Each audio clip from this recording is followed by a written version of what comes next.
Leeds, Leeds, Leeds. What is happening?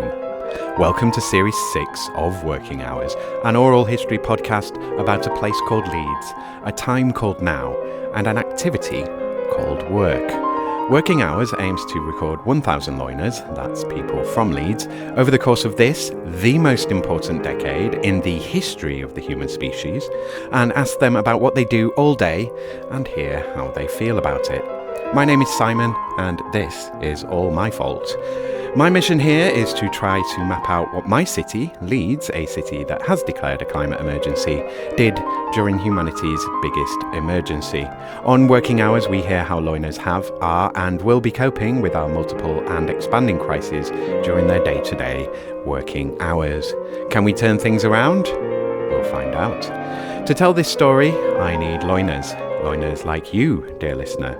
I need people in Leeds or people from Leeds to come on this podcast and tell me about what they do and let me record how this decade affects us. These are long-form interviews meant to challenge the short attention span content economy. That means they aren't always easy listening, but in my view, they are all worth listening to. They all tell us something about our guest, our city, and our time, not to mention something of what it's like to do that job and how someone got into that job. You're helping this project right now by being a listener, and I'd love for you to consider becoming a guest or a supporter of this project.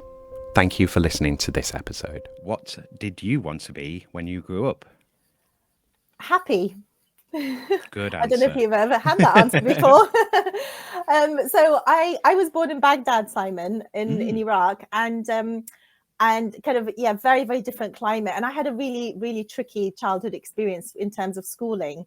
So I grew up at a time and place where if you didn't get a question right, you got beaten. And I was on the receiving end quite a lot because I really struggled to concentrate in school. And also the teaching method was very different to the UK. So it was all, you just learnt by rote repetition. So you literally taught something and you just had to learn to repeat it. And that was really, really challenging. So growing up there was pretty tricky. And then also we lived through two wars. So it was the Iran-Iraq war and also the Gulf War. So, the kind of climate was really fraught. But then I mixed heritage. So my mum's English, my dad was Iraqi. And in 1992, when I was 9 years old, we came to the UK. And the education system was very different. So, I mean, the worst thing that happened was teachers just said her head is in the clouds. So, kind of very different approach. And then I sort of kind of just coasted, really, I would say, and then got to university, made a friend who was just a phenomenal studier and really learnt to study from her. And then sort of did really well, and my grades just went like that afterwards. So quite a different experience. Just growing up in two very, very different climates. And a great demonstration there of the impact of happiness on productivity. Absolutely. And the importance of creating that safe environment for learning and offering a diverse range of opportunities to learn and different styles, because not everybody responds to rote repetition. And also it's thinking about how we attach meaning to learning, because when I was at school, when I was saying I had coasted, I learnt to cram. So it was a very shallow way of learning. So I managed to get fairly good grades, but I didn't retain any of it. So I kind of studied and then passed the exam, and then it just evaporated. The information. Yeah, well, you've not internalized it, have you? Absolutely. You've just you like you say, you learn it by rote and then you just regurgitate it, and it's like you don't really think about it. I mean, I can just identify from myself of like the amount of times, like with idioms and stuff, and you say these things for, I can't think of a particular example right now, but you say these things over and over, and then like one day I'll be like, oh, that's what that means. Like what it actually means. Yes, absolutely. And you think of kind of information, how you process it differently, different stages of your life. And hence why kind of circular approaches to learning are really useful, where you revisit concepts, because then you can process it completely differently at a different age. Much more deep processing as you go along. You're listening to Series 6, Episode 6, and to my guest, Dr Reem Ameri. This is another Squadcast recorded on the 28th of February 2025. Hello, listener. Dr Reem Ameri is an educational psychologist and founder of Loom Psychology. She is also a qualified teacher and has over 20 years of experience in education and psychology. Her company offers virtual psychological assessments for children and young people aged from 0 to 25 years. Her story-driven assessments tap into her love of powerful storytelling. Dr. Ameri works with local authorities, schools, and directly with families.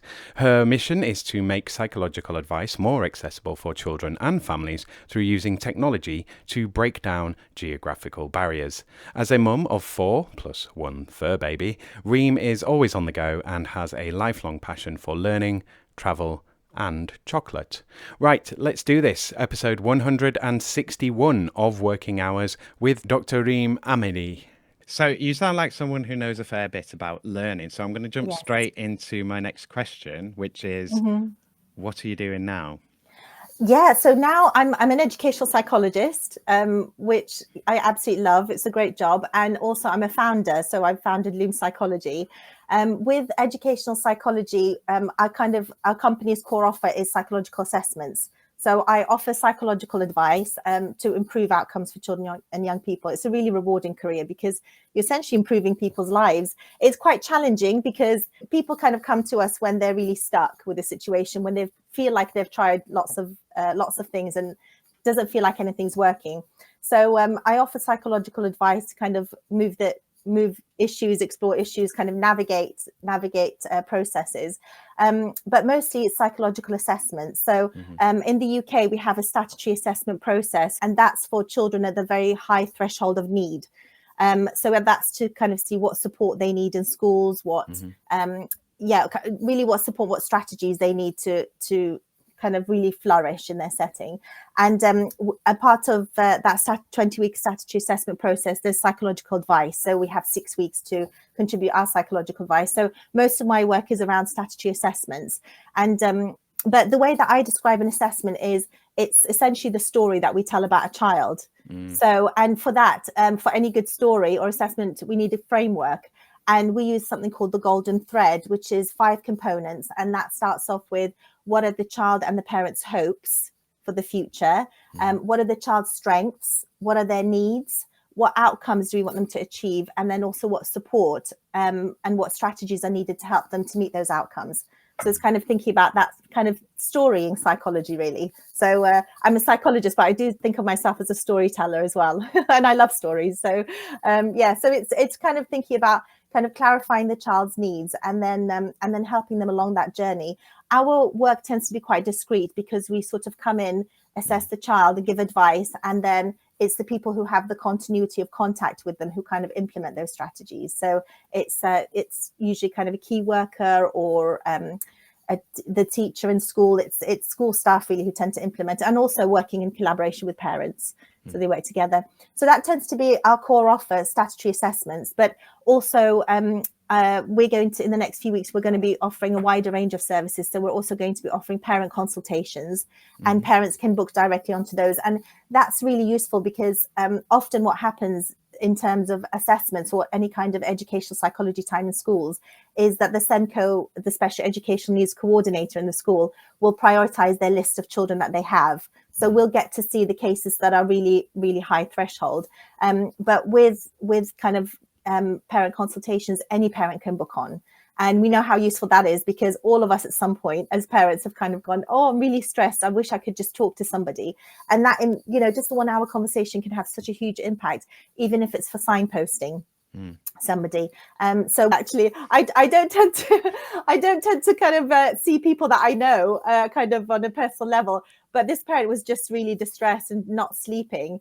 And we'd kind of talked about it, and her child was having a lot of sleep issues. And I just essentially signposted her, and she went to sleep support services and had the issue resolved within weeks. So it really does make a difference just having that check-in with somebody and talking to somebody for an hour or so. So we're going to be offering parent consultations and also school consultations. So I kind of set up my company as a little bit of a side hustle 3 years ago, and kind of really built a team.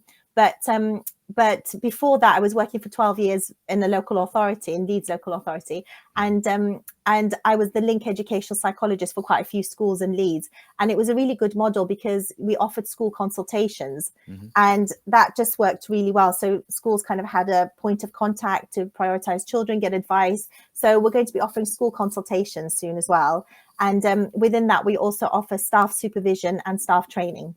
So quite a range of offers. So that's the kind of educational psychology part. And then I'm also company director of my company, Loom Psychology. Loom Psychology because it's thinking about weaving expert advice, and also Loom because it's a nod to Leeds and Yorkshire's looming heritage. So nice. yes, I mean we are predominantly a virtual company, but yeah, we're based in Leeds, so it's thinking about that kind of link to Yorkshire.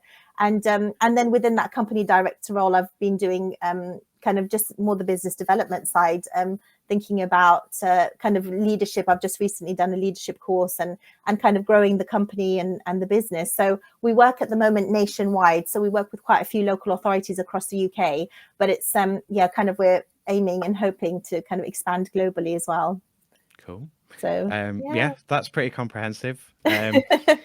So I mean, do you have particular age range as well? I mean, I know you're saying parents, yes. but is it from start of school up to kind of sixth form, or? Yes, so officially it's 0 to 25. Okay. The kind of age range that we work with. So yeah, huge age range of children that we work with. So you'd potentially see university students as well from the universities. I mean, absolutely. Even just in Leeds is like massive. Yes, yeah, absolutely. And the post-16 provision is pretty good in Leeds as well. So we do a lot of kind of post-16 work, thinking about preparation for adulthood. All of those kind of life skills, independent living and independent travel as well are really important in that age group. So you said we a lot in that. Yes. And is that just you talking about the company in the third person, or have you got a team together now? Yes, so we have it. There's 6 of us at the moment. We've got a team of 6. So that's kind of been within the last year. We've got some assistants and a couple of associates as well. So it's just been absolutely brilliant. It's just lovely working with really amazing, passionate people who are really good at their job and who are really skilled and who care so much. So it's lovely. Excellent. Yeah. So the next question is how you got into it. You've covered a bit of that, but let's and as well, like going back to the beginning, I'm sure there's listeners who are kind of like, oh, Iraq, and like want to hear lots of, but like that's not what this show is about, unfortunately. But I'm sure we might touch on bits of it. Yes. But yeah, they're getting into it. So obviously you're kind of in that field, you're circling around the area. What was I like to put it as, did you push, or were you, did you jump, or were you pushed? Like what made you go and do it for yourself? What was the kind of tipping point there? Yes. And how hard has that been so far? Like, I mean, it sounds like it's going well. Has it just gone well from the off, or has it been like a real kind of pushing the rock uphill to get to a point, and now it's starting to roll itself? Yeah. Oh, nothing's ever easy, Simon. No, I think it's funny because you do get a certain stage in any career and things might look easy. But in terms of kind of the road to educational psychology, I always knew I wanted to be in a helping profession because my father was a pediatrician and my mother was a midwife. And I always knew I wanted to work with children and to help children. But it was kind of thinking about how and in what way. And I chose psychology because I loved studying it at school and I just thought it was a really interesting subject. And then I kind of trained, or I attempted to train at a time when you had to actually be, you had to have teaching qualification or at least teaching experience. And it was an MSc route. So it was 1 year. And but then there was a time where it was changing to the doctorate in educational psychology, and you didn't need a teaching qualification. But I thought it's useful to have a teaching qualification anyway to fall back on, because it's very hard to get onto the actual doctorate. And so I trained as a primary school teacher as soon as I finished my undergraduate. And I taught for a year in Leicester, where I graduated, where I was living at the time. And then I taught for a year in Dubai. So I went there and saved for a master's, because I thought, I don't know if I could get onto the doctorate. And I thought maybe I can do a doctorate in clinical psychology, where at least I'll specialize in child psychology. Hmm. So I then came back and did a master's at Bangor University in North Wales, Hmm. and then thought, no, I definitely want to do educational psychology, and I thought I'm going to go all in for a year and just work towards this goal. So I did supply teaching for 6 months because I didn't want the commitment of a full-time job. But then I realized it's really hard living paycheck to paycheck for, kind of, and also there wasn't work in the holidays. And the recruitment company that I was working through offered me a job as a recruitment consultant, which I did for 6 months. And that was helpful because it was a regular paycheck. But I did then get onto the doctorate, which was really useful. So I got onto the doctorate and trained, which was great. And then in terms of how I kind of set up my company, so I sort of mentioned I've been working for 12 years in local authority work, and it's the climate has changed a lot in those 12 years, hugely. I just didn't feel I had the level of autonomy that I wanted over my workload, and I just had itchy feet. So I think I remember sort of qualifying as a teacher and working my first job and thinking, I just couldn't stay in that one school the rest of my life. The world is such a big place. So, and I sort of started to have that feeling as well, kind of having worked in the same local authority for 12 years. So, and also there was a lot of stress with the work, and I almost burnt out a couple of years ago. And I thought I really, really need to change direction. And just, it was the autonomy of my work that made a big difference. And I've got a young family. I kind of found that juggle really tricky. So, so I just sort of thought I'd already started 3 years ago, kind of doing a little bit of independent work on the side, but just thought in the last year, I'm gonna have a go at this and see how it goes. And then when I kind of went back for a little while, I just all the psychosomatic symptoms came back, the stress, the flu, and so I just thought that's a sign I need to listen to my body. And then from November, so not that long, from November, I've been fully independent, but I built up my team anyway within the last year. So that's kind of just grown gradually. I'm always interested in this one. So who was your first hire? It was just an admin assistant through an admin agency. Yeah. And again, kind of, this is what I mean about sort of kind of everything is tricky when you're learning it for the first time, and you can have massive imposter syndrome because I just keep throwing myself into new situations. So I feel like I'm constantly learning, Simon. It's that, conscious incompetence from the conscious competence framework model. So it's, the most anxiety provoking stage of learning. But it's really useful because you do come out of it. But yeah, my first hire was an admin assistant through an agency, and it was just, it didn't work. And it made me realize the importance of hiring people whose values align with mine. That's really, really important. And then my second hire again was through another agency, and it just didn't work because she just didn't have the skill set. For me now, the way that I hire is I just go by personal recommendation, or it's just if I get a feeling about somebody, if I get a good feeling of talking to somebody, thinking about someone that I could work with on a long-term basis. That's really important for me now because kind of working with really great people makes such a huge difference. It's and I think that's the beauty of working for yourself. You do get to choose most of the time. Well, I mean, not most of the time. You can choose, really. You can choose who's in your team, and you can choose which clients you have. So, and that's for me, that was really, really important. I kind of really thrive off kind of a positive work culture.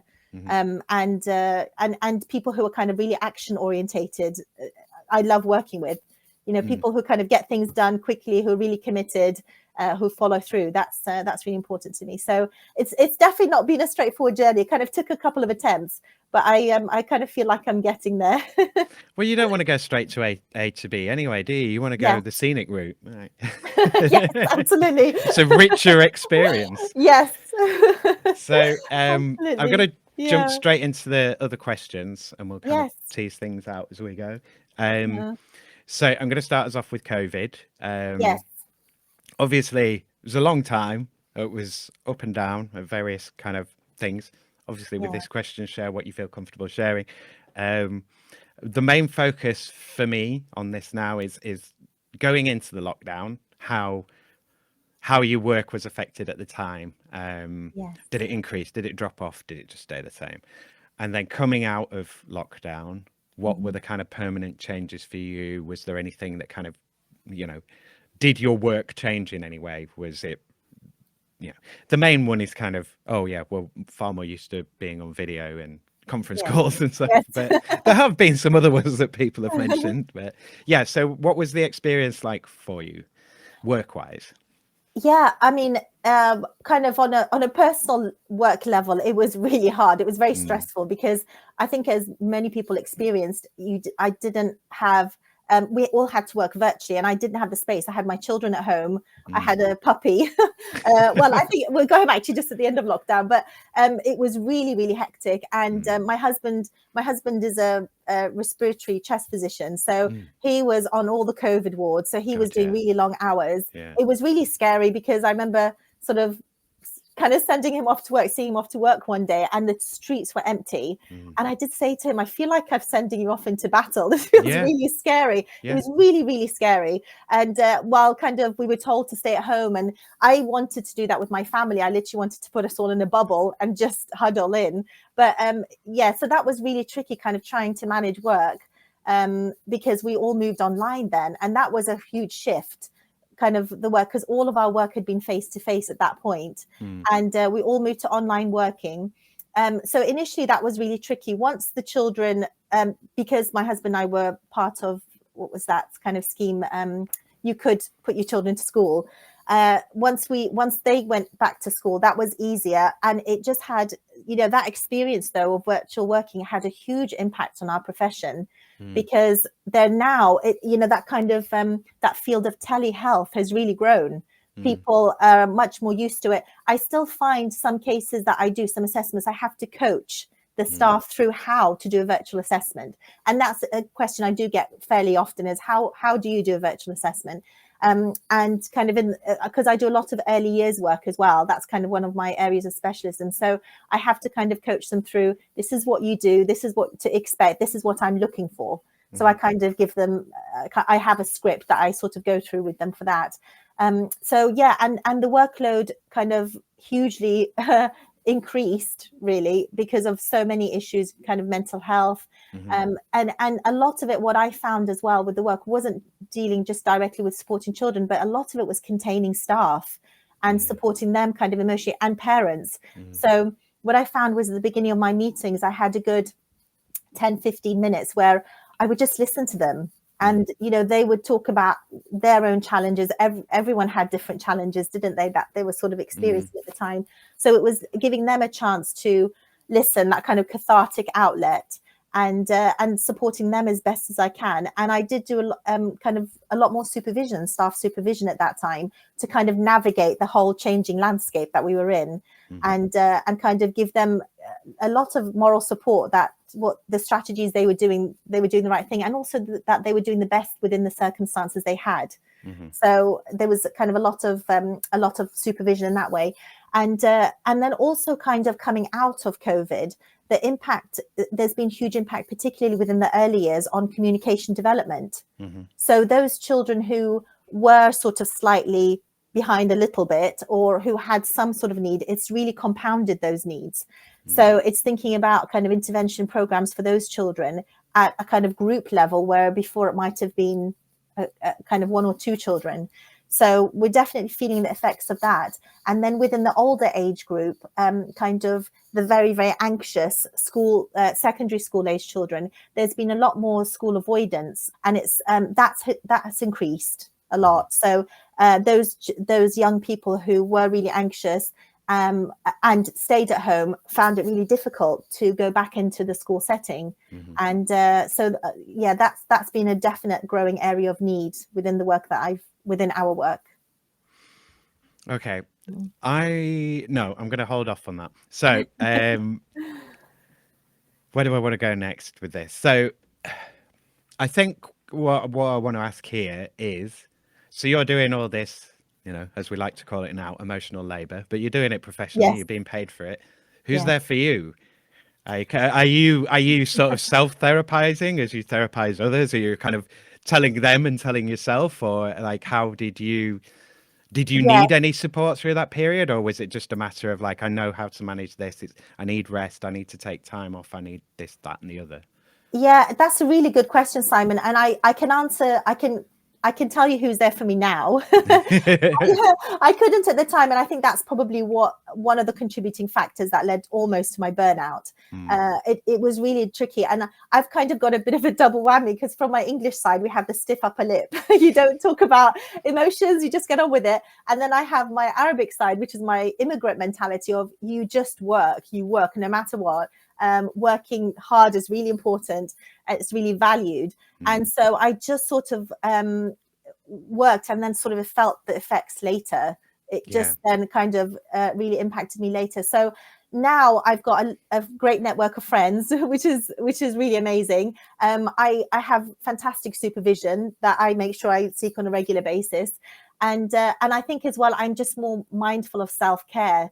So I know there's, you know, and it's really tricky, Simon, because we're in a service profession, and very often I know for myself, kind of your self-worth can be really tied to the value that you give other people. Yeah. And when you're not able to give that, or you're restricted in any way, it can feel really crushing. It impacts your self-esteem, it impacts on your self-worth. So it's really about thinking. Now I'm very, very passionate about that idea of fill your cup first.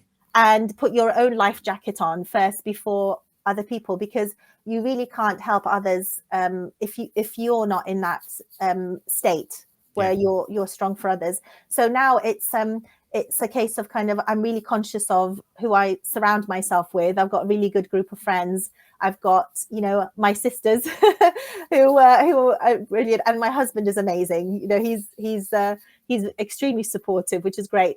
But interesting enough, supportive in the way that I need, because both of us, we're quite boundaried about our work. And but we kind of support each other in other ways. You know, you could go to different people for different things. And this is kind of, when I work with young people, this is what I teach them about kind of building up a support network, is that each person will gift you with something different. Each person has their own strengths, and it's thinking about who can help you with whatever particular issue you're going through at the time. And I'm kind of trying to be more mindful of a little bit of self-care, kind of exercise, eating better, kind of Resting, stopping work. Stop. You're supposed to stop at points. Yes. I get the impression that was as soon as the kids went off to school, it's just you two hammering long hours and Absolutely exhausting yourselves. Absolutely. And I still, that's something I think I'm kind of constantly work with, though, because now being an entrepreneur and founder, it's having that off switch is a little bit tricky. But I know actually I watched something recently which was quite useful. Daniel Priestley sort of talked about working in sprints.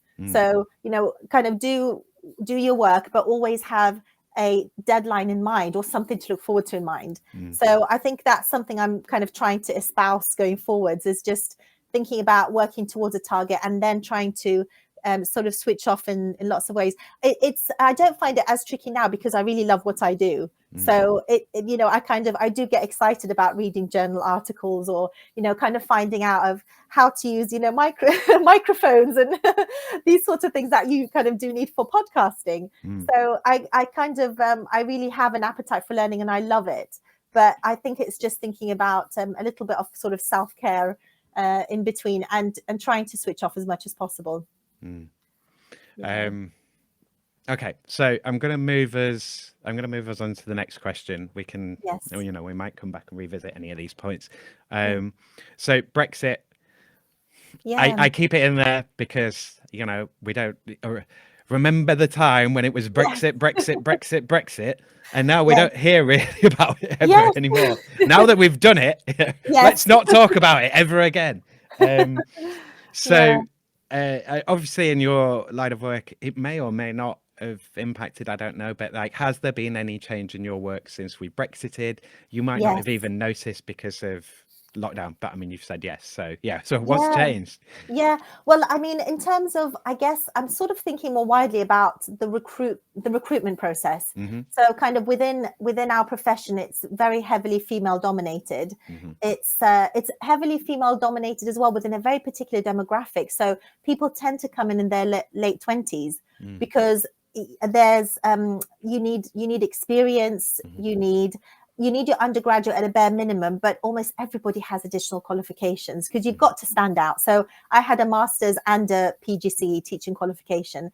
And sometimes as well, it takes several attempts. So, I mean, I remember when I applied, there was somebody on the cohort with me who was absolutely desperate to get on because her and her partner wanted to start a family, but she wanted to get on and finish the doctorate first, and she didn't get on, which is really tricky. But then she did get on the second time round. But you know, there were 10 of us, there were 10 places, 200 of us who applied. So it's you know, it's really tricky to get on. So the demographic of the profession is kind of generally pretty white dominated, female. So thinking about the impact of Brexit, it's a shame that actually it narrows, it filters people a lot more narrowly than it kind of could have done. So I know, you know, the kind of really talented psychologists who can come and just do, who can come and work here, but there aren't those opportunities. So it's thinking about kind of the recruitment impact at the educational psychology level, but also when I was in my schools as well, some schools, particularly for some roles that are really hard to fill, like teaching assistant roles, that was really tricky because again, that limits the number of applicants that they can have for those roles that are difficult to fill. And then thinking about some of the families that I worked with, so I used to be a link educational psychologist for sort of a cluster of schools. And one of my schools was in the inner city, right by the university. So they had the school served a very transient population because often the parents were students who then sort of moved on. And for them, they sort of come to the UK, sometimes with their partners, sometimes not, but they really relied on family support. And, you know, kind of drawing on those extended family systems where they'll have an aunt come and stay for 4 weeks or a grandparent come and stay for a few weeks. And after Brexit happened, there weren't those opportunities. So those families did feel really isolated. And it did make me think about what impact that had on applications to university in the UK. That if parents thought they don't have that support system, and particularly for women coming to study in the UK, whether that would make them think twice about applying. So it sort of Brexit had an impact on quite a few levels there, kind of the individual level with families that I worked with, and then at an organizational level with schools, and then our education psychology profession. Yeah.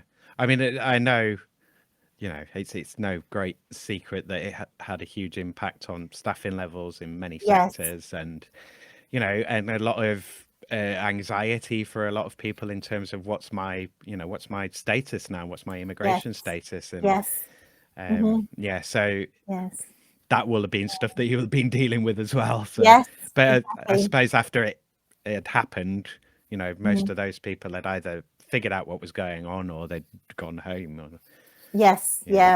I know an EP that I was speaking to the other day actually was just saying she was in that kind of cohort who was just applying before Brexit happened, and it really felt like a race against time to get her application in, which was difficult enough.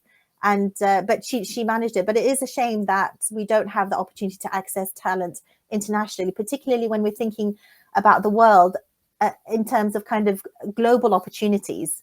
I think because I've lived in so many different places, I think, you know, about 20 places I've lived in, I do think quite expansively. I kind of think of market opportunities internationally, and I think technology connects us internationally and globally. So we need to be more responsive rather than isolating ourselves. We need to be open to kind of capture those opportunities that are available globally. Okay, so I'm going to go from there straight into climate change. So, so how does climate change affect your work? And in terms of, so I want to look at here, like, is it something that was considered within the business and within the design of the business? And climate change kind of stands in for the wider kind of green agenda. But also, you know, sometimes it's a like to have, or, you know, can't really afford that, or, and it depends what you're doing and how you're positioning things. And for other people, it's not even no, it's not a concern. So how does that kind of impact your work? But also, is there anything that I'm thinking in terms of the kids. Is that something that plays a part with the Mhm. kids and with their academic engagement, and also their, what's the word I'm looking for? But like how good they're doing in school. Yes. Yeah. Well, I mean, it's something that's talked about a lot in schools now, which I think is a good Mm, thing. mm, And but what I'm finding in the cases that I'm coming across is there's a lot of climate anxiety or mhm, eco anxiety among young people. What climate related stress and eco anxiety, where they're aware of the problems, but not necessarily their solutions. Well, I mean, you can't see any, can you? Like, absolutely. And also that, you know, that idea that people can feel a little bit helpless in terms of what impact they can have. mm, So, you know, I kind of think things need to go hand in hand. So if we're educating children, young people about, you know, being more climate aware, mm, the climate crisis, we need to empower them with some tools and strategies of what they can do to have an impact. And mhm, I think schools are doing that quite a bit. I'm thinking about my children's own school. They have, you know, kind of recycling initiatives. They have mm, walking to school week, you know, thinking about kind of reducing emissions. So it's great that there are some of those. But I think particularly the kind of young people rather than just very young children, they process things at a much deeper level, and there can be a real kind of quite a distress about it. I mm, mean, I know you had Eve Ruderhouse, mhm, one of your guests, and you know something that she said stood out to me, where her son had kind of talked about his grandmother and that he wouldn't live to see mm, that kind of ripe old age yeah. because of climate crisis. And I think some young people are thinking that way. I And I think that way. I'm yeah, surprised that I'm going to hit 50, to be honest. But I'm not there yet, so I won't take that for yeah, granted. But yeah. yes, yeah. But it's just thinking about how we can manage that anxiety, and you know, kind of one of the roles that I see for myself within psychology is a purveyor of hope. So Mm, it's thinking about going forward, hopefully, and enabling people, children and young people, but being an enabler and thinking, you know, these are the strategies that we can use for good and to make mm, an impact. And also to be excited by the opportunities, because if you think there are a lot of green solutions. mhm, I mean, my children are quite happy because we've got an electric car now. So they feel like, you know, they're making an impact, which is great. So, mm, you know, that kind of thing, tapping into, you know, electricity, wind power, that kind of green energy is really important. And also kind of encouraging them or promoting that kind of green industries for them, for job opportunities in the future.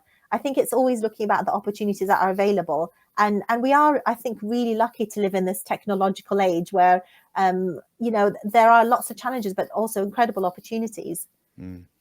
Um, yeah, I think a lot of it, you know, you said it yourself in terms Mm. of going into business for yourself. It's about that Yes. meaning, purpose, autonomy, like the Yes. ingredients of a good job, and like the ability to get better at something, to be doing Yes. it for a reason, and to Yes. have some input and say over it. Yes. And that's, you know, that's so important. Yes. Um, and as Absolutely. well, I think one of the things that's a huge problem with the whole thing is that there's no vision. Do you know what I mean? Nobody Yes. knows what it looks like or what it's Yes. supposed to look like. Hmm. And so it's everyone's kind of best guess. And because there's no Yes. leadership on it, you know, Yes. no official leadership on it, it's, yeah, Yes. it's like, I don't know. And then nobody talks about it either. So you're Mhm. kind of like, am I the only person that's bothered about this? And then but when you are bothered about it, you don't have the spaces to really talk about it and share it, unless Mm. you go to meetings where you know you're all, it's the choir talking to the choir, like Yes. not even Absolutely. preaching, You're you just don't. converted. Yeah. Yes. Yeah.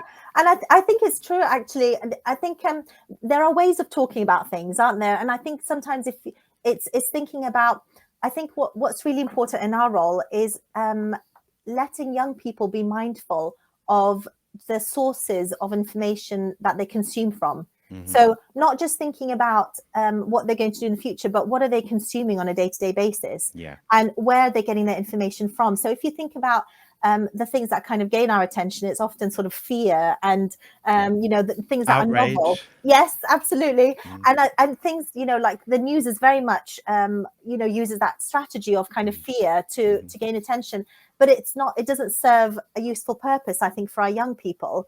So it's thinking about where we direct them to seek information and to feel that they can be enabled and make a change themselves.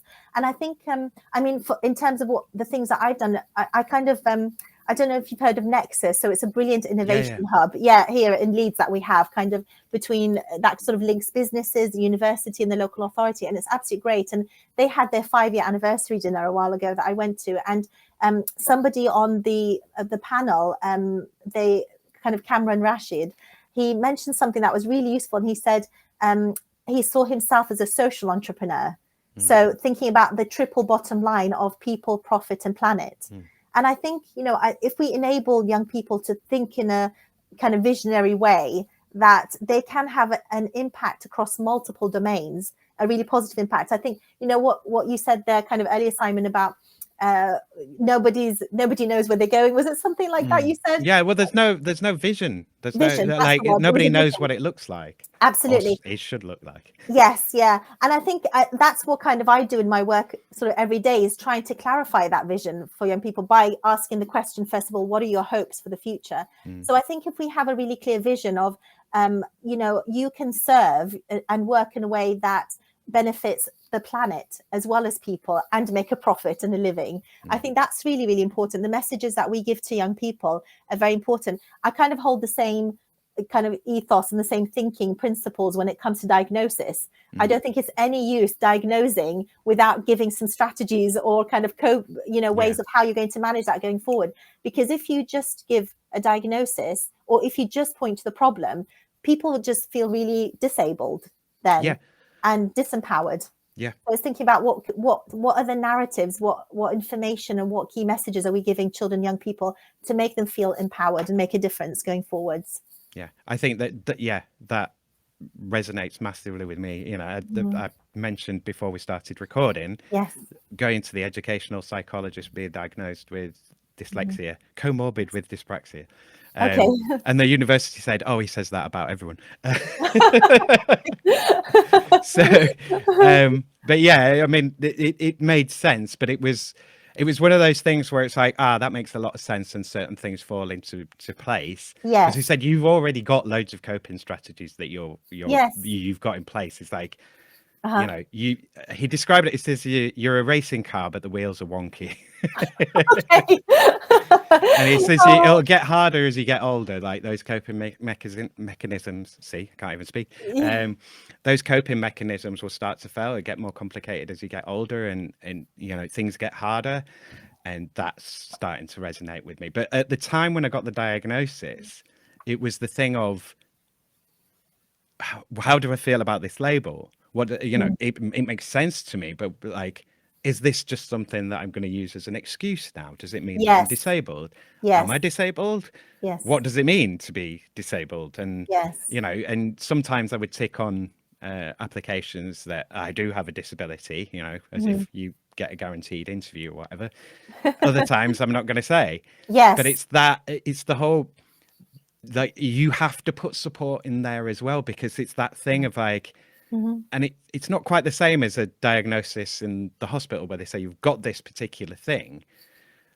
That's not really anything to do with it, and maybe lifestyle stuff, but you can't just, you don't take the blame in the same way, whereas a label like that feels more like you've been put over here in this, this is the label that you now wear. So having that in there is really important, I think. Absolutely. And I mean, that you could reframe as well in terms of the strategies that you're using, Simon, although kind of your understanding was these are going to be obsolete in the next, I don't know how long, but then you can reframe that to actually your strategies are going to need to adapt. That there will still be useful strategies, but you'll change as a person like we all do. So you will need different things at different stages and seasons of your life. So it's, again, still kind of that empowering language is really important, that we need to be constantly thinking what works for us, not what's wrong with us. Yeah, true. Well, yeah, that's a huge one. Not thinking about what's wrong with it. What's wrong with me? What's wrong with everyone else? Why is everyone like this? What we're doing? So I want to. I'm going to go into since we're in this kind of area, I think it's relevant in Yes. terms so there's two things. So the first thing is I want to ask you about particular cases, Yes. like anything that kind of stands out as Yes. you know, interesting, complex, like Yes. things that really kind of shape you and your attitude to your work and things that stood out for you. Yes. And then after that, well, I'm going to let you answer that first, but I will mention what I'm going to ask next. So I'm going to talk about diagnoses and the amount of diagnoses, but we'll Mhm. do the bit that I can't even remember what I asked. Kind of cases and anything that's shaped my Yes. work. Yeah, well, that's really useful actually, Simon, because one of the questions I get asked so much is, what do you do as an education psychologist, from people outside the profession? Just what does an educational psychologist do? And I can kind of think of three particular cases, three stories I'll tell you from kind of families that I worked with, which I think just give a bit of a flavor of the different ways that we work. So the first one I've done a lot of loss and bereavement work. It's an area that I'm kind of really interested and passionate about. But the first one was the case kind of came to me for an assessment because the young person, the girl who was 12 years old, about 12 years old at the time, was kind of really emotional at school, kind of getting angry, getting upset. At home, she was arguing a lot with her mum. She was running away. There was one incident where she climbed onto the roof of the house. Parents were kind of, really stressed. And I had 5 contact points with her. So I had an initial consultation with with her mum and a member of the school staff, and with her to introduce myself. And then I met with her for 3 times, kind of talking about, it was the kind of presiding theme, the most important thing was about loss and bereavement. That's the kind of work that we explored. And then I had a consultation at the end to kind of feed back to mum. And it was just really interesting because the kind of context of the kind of story, the young person, was when she was 3 and her brother was 2, her dad very suddenly died in a motorbike accident. So her mum was left very suddenly as a single parent, raising 2 very young children. And obviously that had a huge impact. So, for years they sort of co-slept with her and sort of she managed. But then a few months before I kind of got involved, mum had met somebody who was actually sort of a family friend. His wife had died, and they were kind of trying to merge their families. He'd got children, she'd got children. And that was we kind of traced that as kind of a real instigator of how things had suddenly escalated. And it was kind of doing a lot of bereavement work with mum and with the daughter, but it was so powerful. And actually just, talking about her dad, and a lot of it was kind of about giving them permission to move on and to be happy again. And kind of restoring their family structure and thinking about the roles of everybody. So it wasn't, her stepdad wasn't going to be replacing her dad, but it was thinking about another member of the family, another person who'd be joining their family, and how their family unit would be impacted. And within grief theories, there's something called the whirlpool of grief, which kind of describes grief as kind of like a river. And then sometimes you can get stuck in this whirlpool and you never come out of this grief cycle. So for us, it was kind of removing that stuckness and kind of having clarity about ways forward, having a vision, and how they all wanted to live going forward.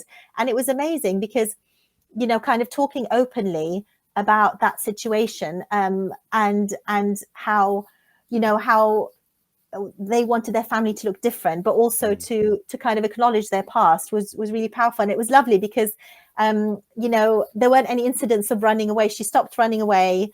She was school said she was much calmer, much happier in school, which was lovely. And I had a lovely last consultation with mum where she bought, the only time I've ever got chocolates, Simon. So she brought in a box of chocolates and a card, and the difference in the mum was huge. The first meeting she was crying. She seemed to have so much weight on her shoulders and so much guilt. But at the end, she was smiling. The daughter was smiling. Their relationship had really improved. So it was just lovely. It was a kind of real turning point. And then, so that was like kind of really positive. But a few points of contact that I'd had, which we don't tend to work very often. Often it's kind of one conversation, one consultation. And the second one was also a case around bereavement. And this one was really tricky. And again, it's a very sudden death, but a lot of trauma around it. So the kind of referral came to me where there was a year 2 child who was kind of they'd actually given the class an option. They'd covered kind of grief and loss at a whole class level, but they were given the option to speak to somebody and get some more support, and the girl had chosen that. And so I'd had a consultation initially with her mum, and she sort of told me the background, the context, where one day she'd got her two daughters very young, and she'd gone upstairs just to hang up some laundry, and the girls were left downstairs, and at some point they'd become separated, and the older sister had come back into the room and screamed. So mum ran downstairs and found the younger sibling lifeless. The cord had wrapped around her neck from a what do you call it, what's the word, blinds. Yeah. So really, really traumatic situation. And it was so emotive. I mean, mum cried, I cried with her. I felt really, really, really, absolutely. And, you know, the teacher was very emotional as well. It was really, really tricky. So it was just kind of thinking about kind of how to support mum in that moment. And it's interesting because it's a case I come back to a lot, Simon, because when I've supervised trainees, it's one of those things of, you know, how do we manage those professional boundaries where we're really impacted by a case? And we were saying, is it okay to ever cry? It's a weird one to handle. Like, surprisingly, in this, people share a lot, and like, you know, people talk about grief, and people, because we're all living, and we all go through it, and it hits us at different times, and it can be any time, and it's sort of, and some quite heavy stuff that people have shared on the show, and you're kind of like, should I say sorry? Should I interject? And I generally kind of go, right, I just listen. Right? Listen and just take it in, and you know, try and remain neutral. But hopefully that's not taken as a I don't care about this. But it's a really hard area. So what did you come to? What was the conclusion for you? So we came to that is absolutely fine, but there's a balance, because obviously you don't want to lose complete control. But I think families do appreciate when they see that level of empathy, because you care. And we kind of came to a balance of, it's about having one foot in the pain with the family and one foot still being quite objective, because you still need to be supportive, and you're there your role is there as an enabler and a listener. So it's thinking about kind of managing that, but also being very aware of your situation before you come across cases, because some cases can be really triggering based on the nature of the case, if you've had a similar experience in the past, and also based on your life stage. So if you're, you know, I wouldn't have taken that case on probably a couple of years ago when I was really struggling, because I just didn't feel that, I think that case would have impacted me much more than it did at the time. So it's kind of being aware of your own resiliency, your own kind of capacity building tools in that particular situation. But absolutely showing and having empathy is absolutely fine, and it's completely natural. And so in that situation, it was very much about managing and supporting mum and school staff. But it was, you know, it was such a contrast to my work in the previous case, where it was really successful, and I can, you know, use it as a wonderful kind of case example. But in this case, mum just didn't engage after that meeting.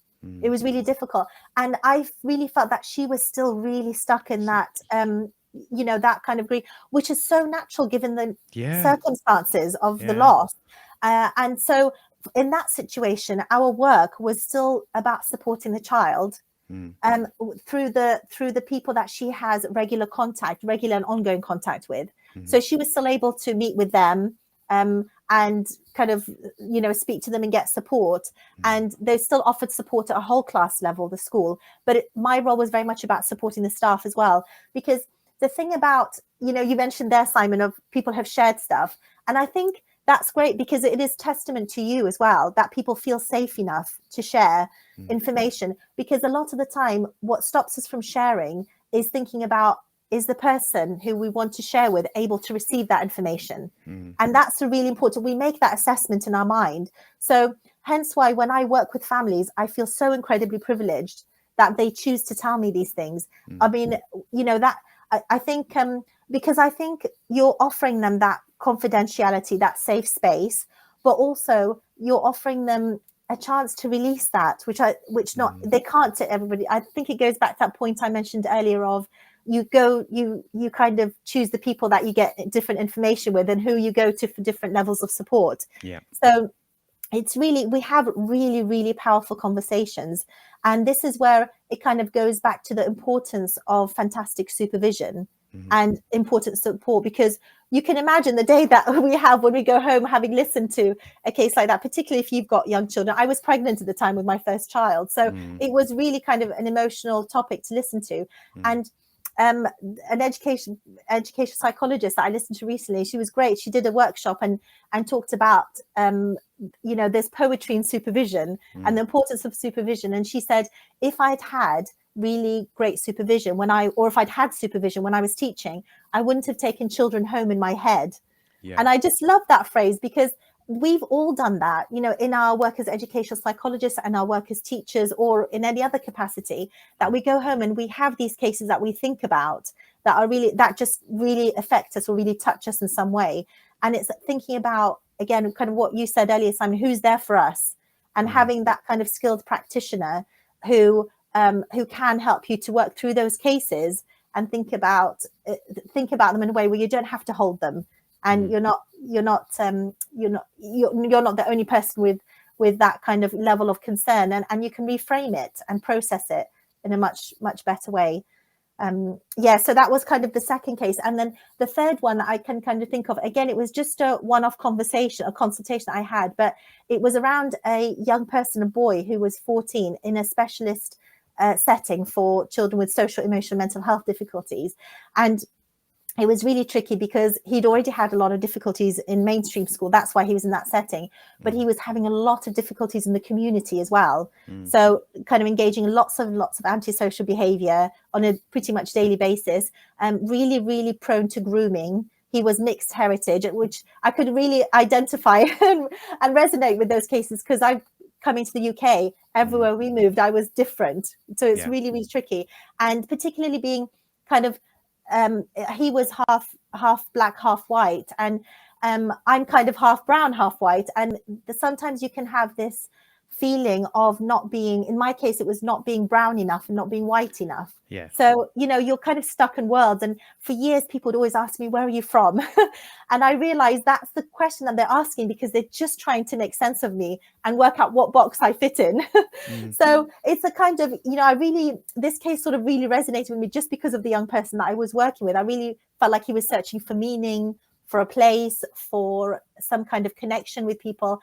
And this was when actually lockdown had just come into effect. So the consultation that we had was virtual, and his family dynamic was really complex. So his dad had two families. He was a kind of really strong character, two families. And even though it was online, as soon as dad walked into the room, he owned that room. You could just feel his presence. And he sat down and, he was, it was difficult because his dad was from African heritage. And so he had very different kind of ideas about the kind of British education system. And he said to me, well, what he needs to learn, he's not going to learn in the school. His basically kind of life lessons. And so kind of I talked about different ways of learning, almost like you go to different people to learn different things. You go to different contexts to learn different things. And so I said to him, for example, like I learned to be really fast, kind of growing up in an Arabic kind of culture, when tempers flew, shoes flew. So you had to be really fast. And I think everyone sort of knows that kind of the connection now following the George Bush and, journalist and shoe incident. Yeah, the connection.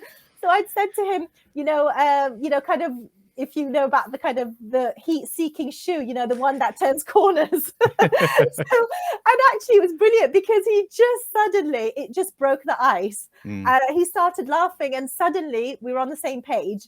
We were working together, and then we were talking about what is it that he's learning on the street that could be possibly helpful for him, and what advantage does that outweigh the advantage of him being at home in a safe place versus being on the streets, around certain people, seeing things and engaging in certain things.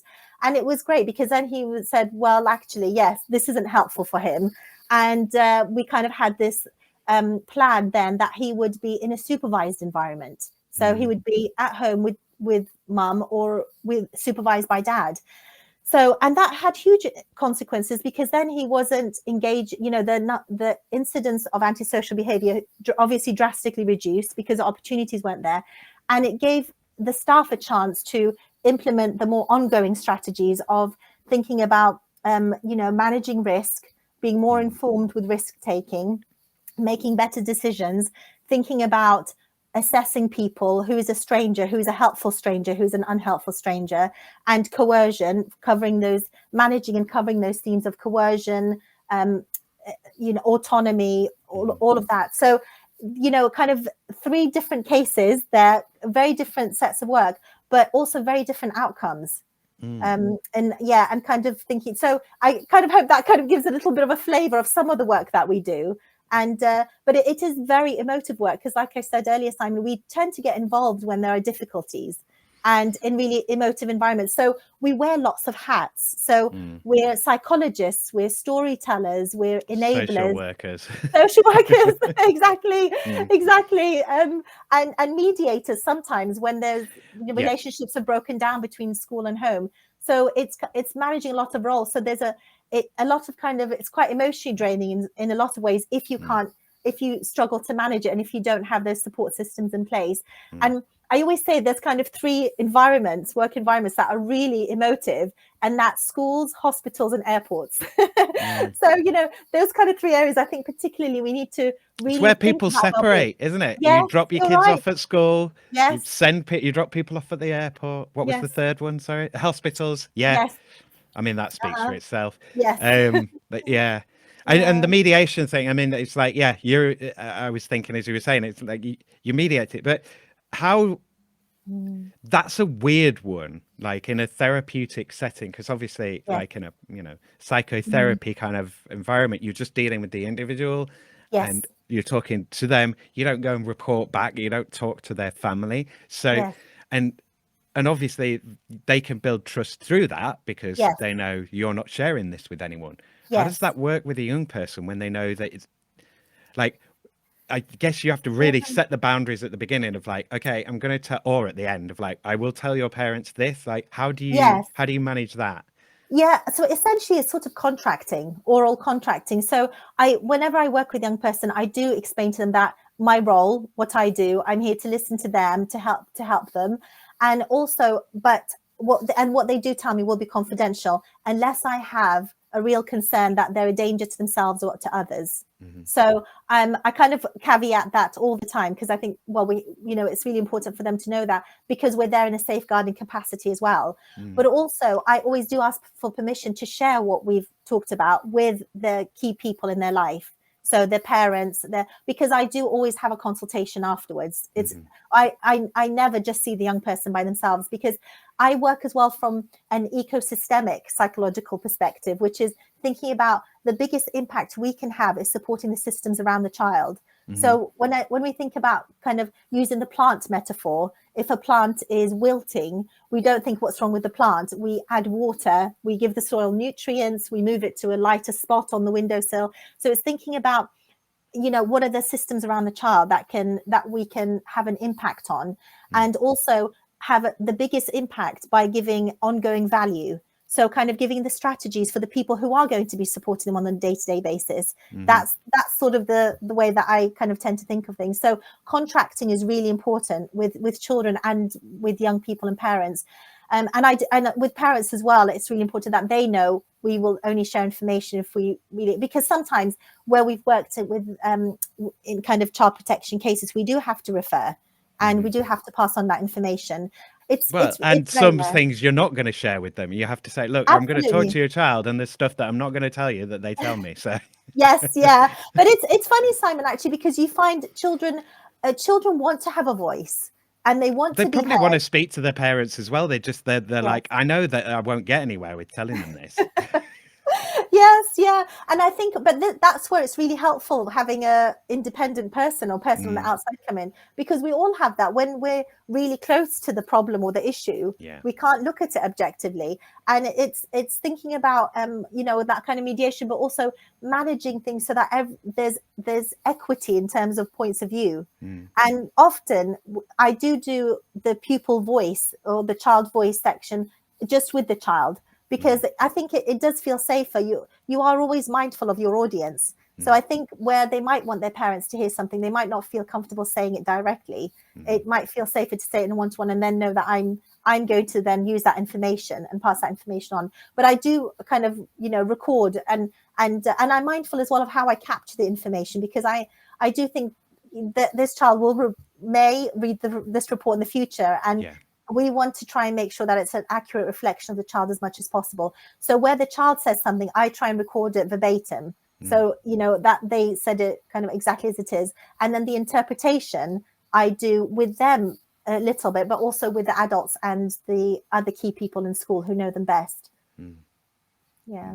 So we're facilitators. We're facilitating processes as well. Yeah. Well, I mean, it's a lot of it's the kind of pastoral care side of school as well, isn't it? But you know, you're kind of a specialist spike in that regard of like, you go down here far enough and then I'm here just to do that and hopefully guide you back the other way. Yes. Yeah, it's to wherever the North Star is. And I think it's so important. I mean, one thing that I learned when I was training, I had a really fantastic supervisor who kind of very much espoused starting with why. You know, I know Simon Sinek made it very kind of popular, but it's thinking about kind of why we do the things that we do. So in our own profession, you know, we want to be in a helping profession. We want to make a difference to people's lives, but also at a kind of individual day-to-day level, why am I doing this piece of work? And I had a case that was really tricky, because we do get some really tricky cases where parents will say, actually, I don't even want to meet with the other parent, where it's been an acrimonious separation. And we had a case where we were meeting for a child and parents had had a really acrimonious separation, hadn't been in the same room since they'd separated. And we were going to have a consultation with mum, with dad's new partner and their twin babies. So we were, you know, it was, you know, we were kind of quite nervous. This was going to be, we didn't want sparks to fly. But you had to frisk everyone before they went in the room. Absolutely, yeah, almost. And but what we did actually, we kind of choreographed it, if you like. We were all sitting around a huge table, so it's a circle anyway. But we started off by modeling to everyone, with my supervisor and myself, saying why we were there. So we all said, we're here for, you know, the child, and we're here to try and make a difference to, you know, a positive difference to life, to try and think about what strategies are going to help him, and to review what we've done so far and see what's effective. And then it kind of set the tone. Then everybody pretty much then said the same thing as we went around, and the focus became on the child. It became on focus on and what his needs were, and how we could all, what our role was there to help him. So thinking about that and thinking about the idea of kind of storytelling psychology, I very much make that clear to parents that we all bring different things. This is why we want to create or construct a really robust assessment, because like any story, you want to have different perspectives. So we, as psychologists, we bring our psychological knowledge. As educational practitioners, you bring your knowledge of the child in the educational context, and parents, you bring your knowledge of the child in all other contexts. So it's really important, that idea of kind of starting with why and focusing on that North Star, because once you've got that, everything else aligns and is much, much easier. And people then are much more on board because they understand the purpose. I think it's tricky when people don't really understand why they're there. And that's actually something that we've had really lovely feedback on, kind of within my company, is people always say, oh, I understand why. And I understand the next steps. And I think we're able to explain things to people in accessible language, and that actually an assessment isn't this great big scary thing with lots of numbers, because actually I very rarely do psychometric tests anyway. It's about constructing a really accurate and credible story of the child, and one that's empowering and is going to give them the tools for success in life. So it's kind of, it's making things much more accessible for people. I think we have to be really mindful of our audience, clients, service users, customers, whatever you might call them. We have to be really mindful of who we're working with, and what impact that and what value we can give them as much as possible with the time that we have with them. It's a kind of humanizing process in a way of like, this isn't a person that's like, I know to you, they're kind of a person. With a parent, it's a complex thing, isn't it? But it's like you have an impression of this child, like because you've seen the child as a baby and the personality develop, and so you have a fixed idea of who this is and how they are. And you've given, you know, they've inherited some of that idea from you. But they also have their own ideas because they live with themselves 24/7. So they've got their own ideas of who they are and how they are and so on. And they don't always mesh. And it's that sort of going, look, it's not just your child, the child, my children. It is a, you know, it's a discrete individual person as well with their own sort of perspective and so on. And, you know, they're younger. So it's less developed than someone who's a, you know, grown adult, but it's still there. Absolutely. I love what you said there, Simon, about kind of a humanizing process, because it's so true. And I think what's tricky is families, by the time we work with them, have gone through so much and have gone through a system that they feel really disempowered in. So and the system can feel blamed. Like, you get blamed over and over. Oh, you're not doing this and you're doing that wrong and you're doing this wrong. And it's like, I'm doing my best. Like, give me a break. I've got all this to deal with and this to deal with, and this kid's running around the walls. Like, help me out here. Absolutely, yeah. And you're right. And it's really challenging. I think that language around blame is so important that we move away from. And we're kind of really mindful of the language that we use. And kind of it's so true what you said there, Simon, because parents can feel blamed. And I think sometimes they can, and the kids do as well. The kids, they know that, and like they suspect stuff. They feel it, like you say. They do. And one parent actually said to me, she'd adopted a child with quite significant needs, so he's very emotionally volatile. This was literally only 3 weeks ago, and she said to me, "It feels like I'm walking around with a grenade in my pocket." Because, you know, literally just sort of, you know, his outburst is so extreme. So it's really, really tricky for parents. And to give you some idea of the context as well, Simon, there's currently 20,000 children in the UK waiting for a statutory assessment. So there are so many people waiting, and the system is so stretched. And so people can feel just like a number and part of a process and pretty dehumanized. So when we meet with them and we hopefully try and give them clarity that this is the process, this is our contribution to this part of the process, we're going to help you as much as we can, and we're with you on this part of the journey. And also I think that's one of the challenges actually in our job as well, is that we are very skilled at establishing relationships with people very quickly. And I think it's because we genuinely care, we genuinely want to help, and parents are really responsive to that, and they often ask, will I see you again? Or will you be kind of helping me in the next stage of the journey? So it's thinking about kind of supporting them, but not making that too a dependent relationship, and signposting them to who can then support them on the next stage of that journey. So I often then do refer them back to their casework officer. Sometimes, I mean, they are notified, but some parents' lives are very busy and they don't know the name or who to the name of their casework officer or who to contact next. So I make sure that information is really transparent.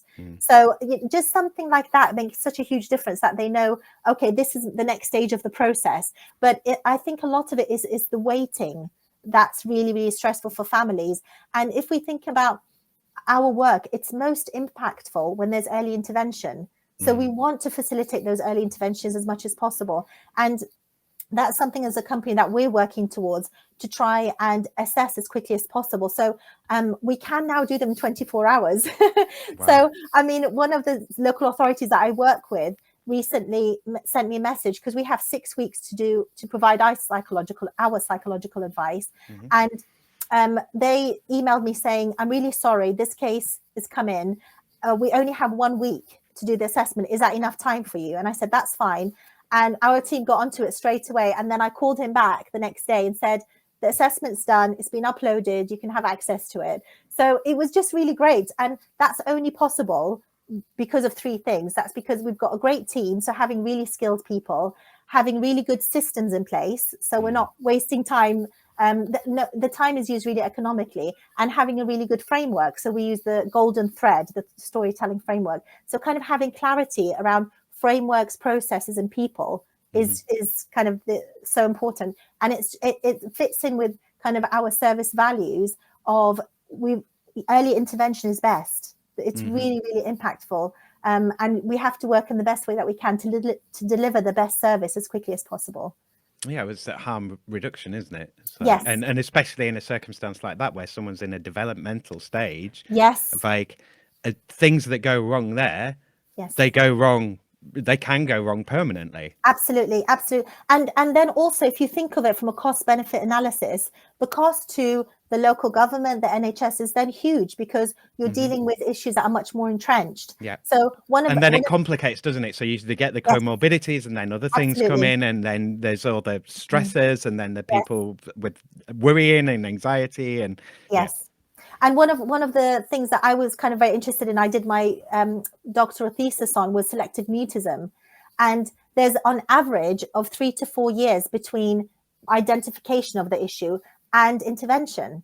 Because, people just kind of, a lot of it is around diagnosis or kind of identity, because people often think they're very shy for quite a few years. But you've got about a 3 or 4 year gap there of a child having a presenting issue and no intervention happening, and that really does compound. So then, by the time, if the young person is getting support in secondary school, it's really, really difficult to have to make the level of impact that you could if you intervened earlier.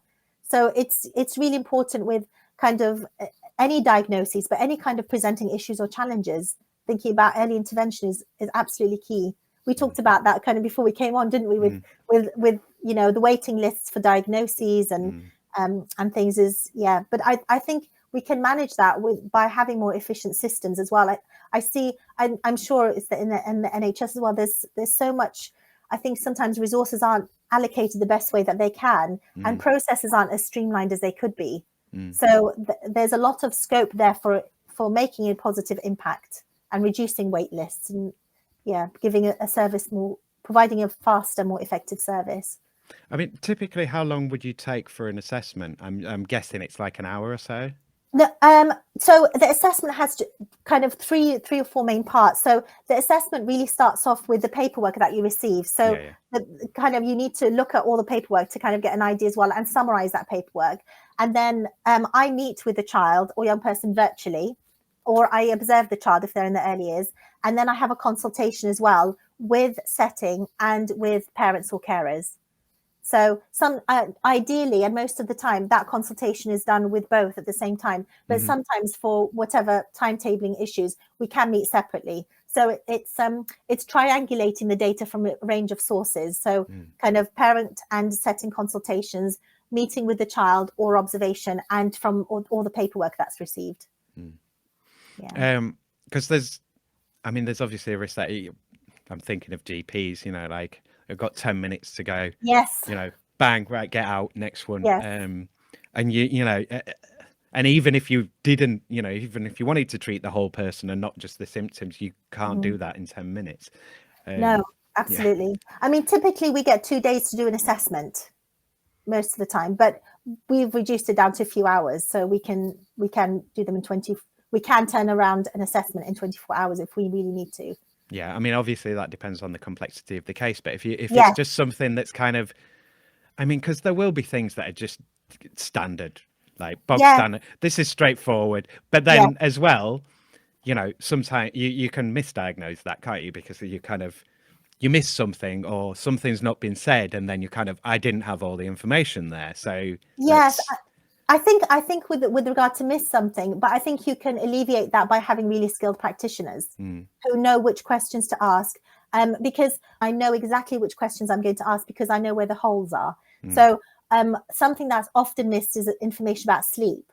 And that's, again, an area that I'm really passionate, really interested about, because sleep affects mood, it affects memory, it affects everything. So, emotional regulation. So that's an area that I always ask about, and I get further information. But then some of the information, a lot of information is captured from other professionals beforehand. So you don't need to revisit that, because as well, parents get frustrated of having to tell their story several times to a whole range of professionals. So you think about where's the area that I can make an impact, a difference, and where can I build a richer story? What's missing here? And then also thinking about the outcomes or the targets. It's very much about co-collaboration. So you're creating those targets with people. And Leeds was very good at promoting a kind of restorative practice of working. So you're very much working with people rather than doing things to them or doing things for them. So I've kind of very much carried that in my practice, a restorative way of working with people. That's really important. And I think that that again kind of hopefully ameliorates a lot of, something might have been missed, because I think, and that's something that we as a company are really committed to, that we have a commitment to quality as well as speed. That's really important. So, that, and that's by the systems that we use and having skilled practitioners. So then hopefully we don't have that, we could have, we missed that, or whatever it might be. So I'm going to ask about diagnoses. Yes. And so there's two schools of sorts, as far as I see it, of, the polar opposites of this, of like, yes, everyone must have a diagnosis, and once we've got everyone diagnosed, then we can just give them whatever, they can have this pill diet and these things and do these activities.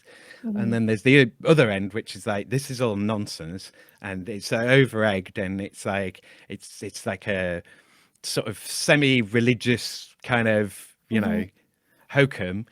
So what, obviously you don't think it's hokum, and I wouldn't expect you to say everyone needs to be diagnosed necessarily, but like, so what's your take on those ideas? I mean, obviously you see value in it, and you've seen, you've experienced the value first of like seeing it happen and work and good outcomes from it. So what's your take on this idea? So the whole thing of like, everyone's autistic now, or everyone's ADHD, and like, it's just they just want to diagnose everyone, and they just stick the label on. Like I said to you, I don't know if I said it on the recording or not, but when the university said, he says that about everybody. Yes. Yes. So how does it come up a lot with the work? Do you have to meet resistance in places? And like, what's your feeling on it? What's your take? Yes.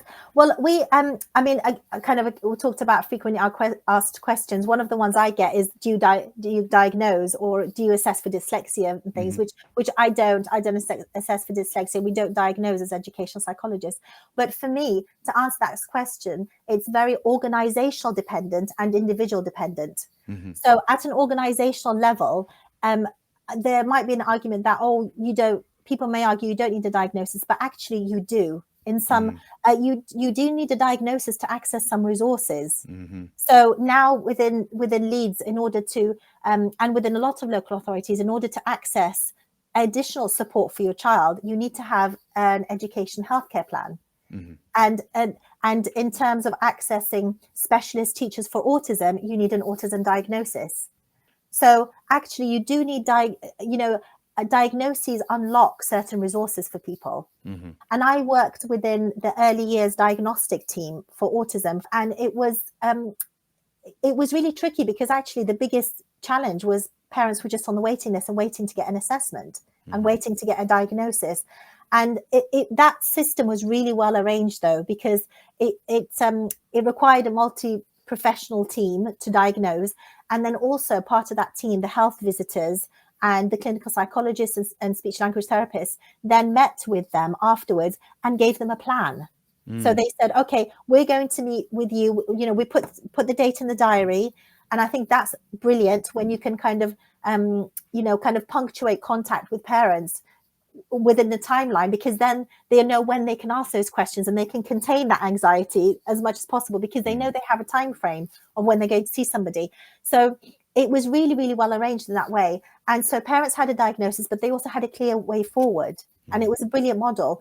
So I think actually you do definitely need diagnoses to unlock certain resources. But I do very much think that it should be reviewed by a case-by-case basis. So not everybody wants or needs diagnoses, because it can be really disempowering for certain people. I've worked in one situation which I found tricky, because the parent had said, he can't work because he has ADHD. And at the same time, he didn't want to have universal benefit because he then felt beholden. But it was a case of, but who's going to feed your family? Yeah.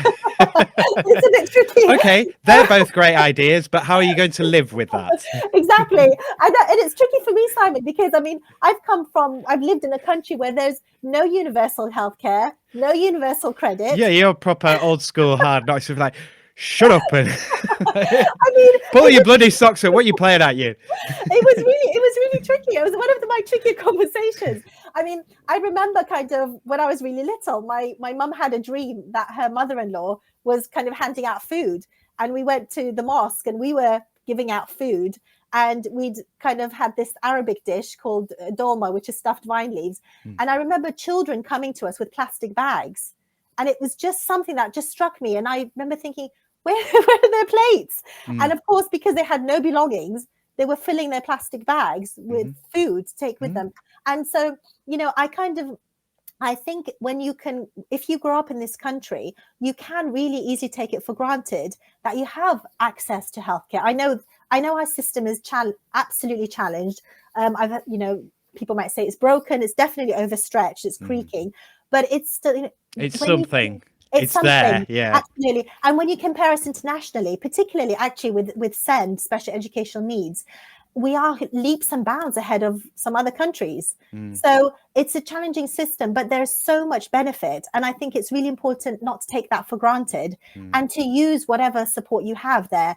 So, I mean, in that particular case, I did recommend, Dad had a lot of mental health needs. So I did recommend signposted to mental health services, but also a really useful technique called motivational interviewing, which is just great. Kind of you speak to people and you can kind of find out the kind of conflicts, some of the things that they say that conflict. For example, like Dad said, he wanted to work, but then he didn't want to feel like he was people were doing him a favor. So it's to think about kind of picking up on those two conflicts and thinking, okay, what could a way forward work?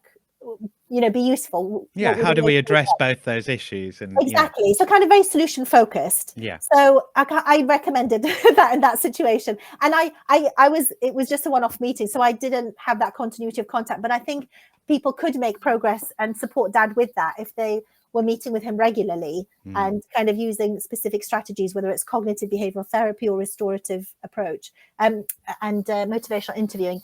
So so kind of definitely people don't need a label or a diagnosis, but I could see in that situation, it was really disempowering for Dad because he was saying, well, I have ADHD, so I can't work. And it was putting a huge strain on the relationship as a couple and on the family. So it really, I think, is a case by case basis. And then other people who have had diagnoses even later in life and just said, I finally understand myself and I understand what helps me, and their lives are transformed by it. So I think you have to think about what purpose is it serving, that it can unlock resources, and then also case by case basis. Is this going to serve me in particular? Yeah. So great answer. So I want to also, I'm going to move back into the next few questions in a minute, but before I do, you've kind of, because you touched on it again just now. So in terms of your own experience and growing up and so on, how much do you I'm thinking it in terms of, because a lot of the time you you could be very unsympathetic about a lot of stuff. I mean, you don't know what real problems are. Yes. So, but how, where do you use it much? Does it come in? Do you keep that very much separate? I mean, obviously there's times where you can kind of, like the example you used when you were talking about particular cases of look, I know I've seen stuff too. I've not been wrapped in cotton wool my whole life. So is that, I mean, obviously it informs the way that you work and what you're doing and so on. And it's a big part of your life. Obviously your childhood is a huge part of your life. So how does that interact with the work? Is it a big interaction, or is it do you keep that very much separate and it only comes out occasionally?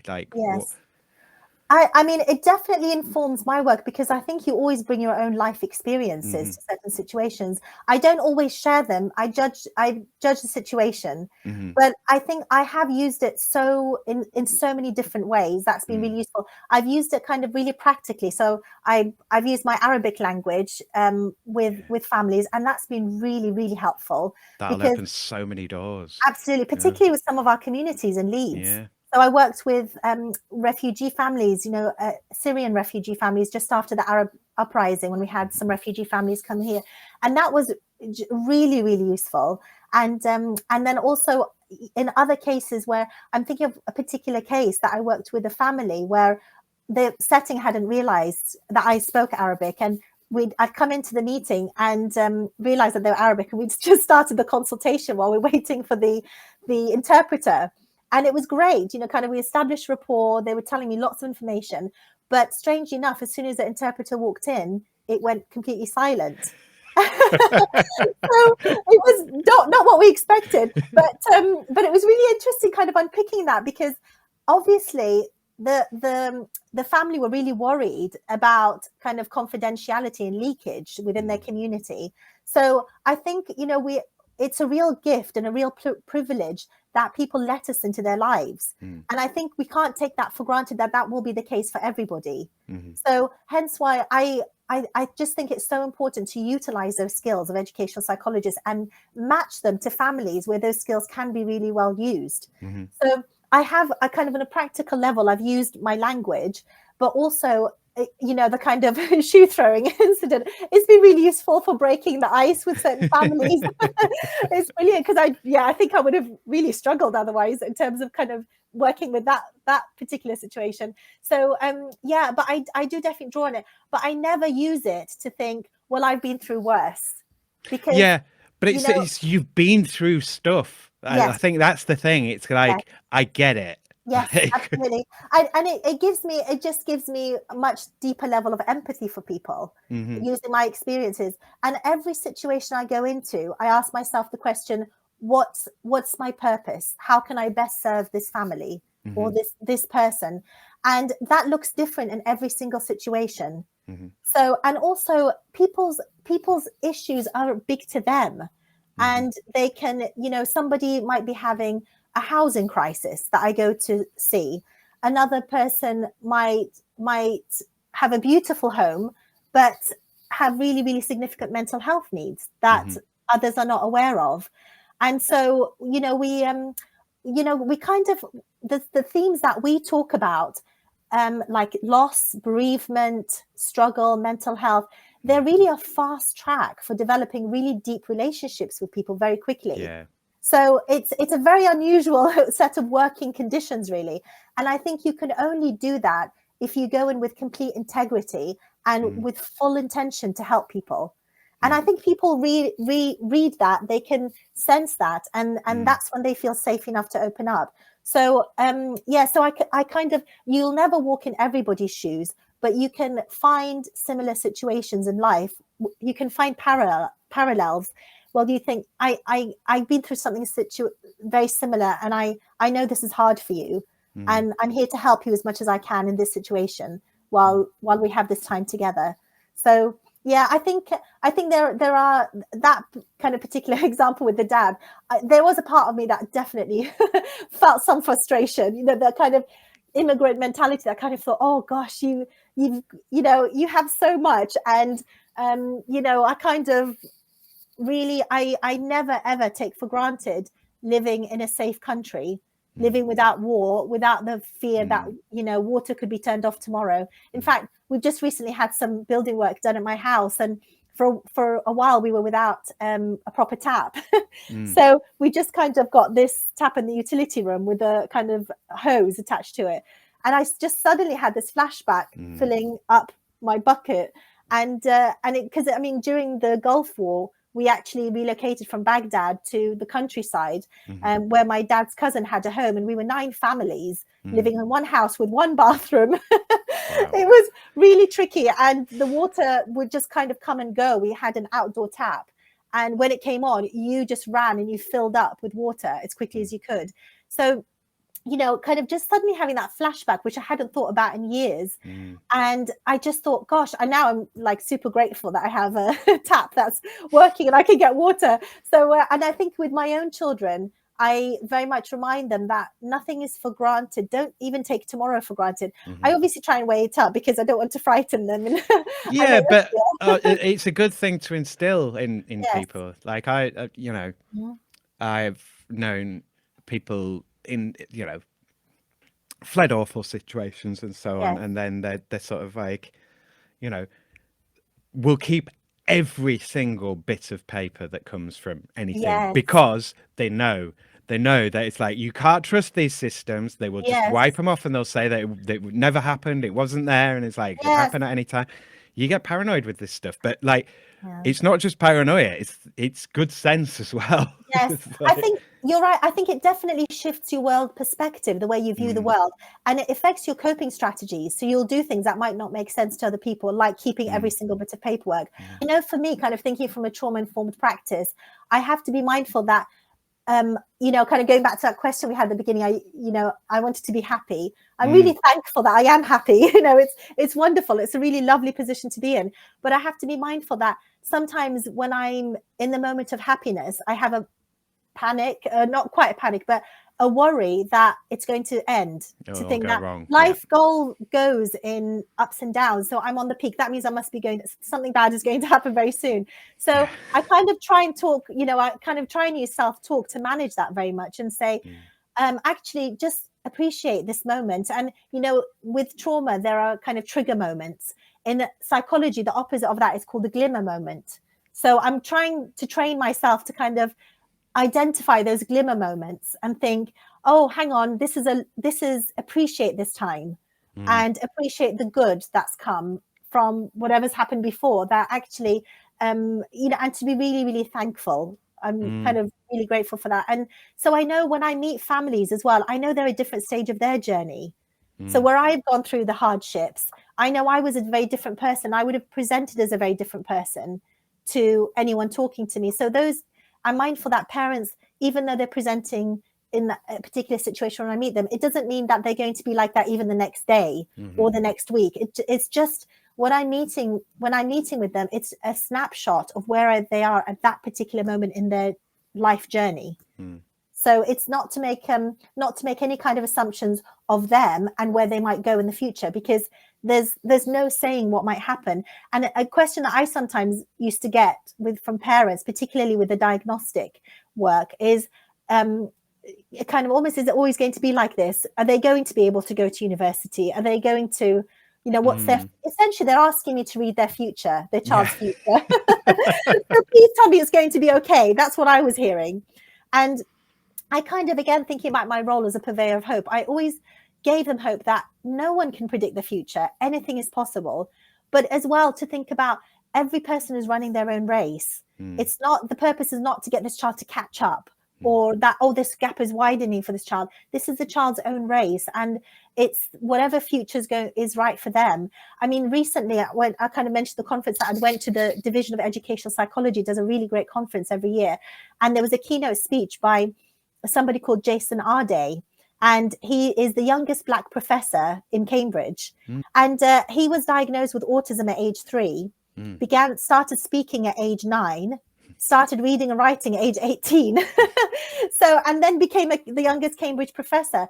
And he's just, I was so inspired by his story, and what he said about his adverse early life experiences really resonated with me. But it was just a real testament to what is possible, that no one can put a ceiling on anybody else, and that you can achieve great things with amazing people around you. I mean, he had really great support from the people around him and people who believed in him.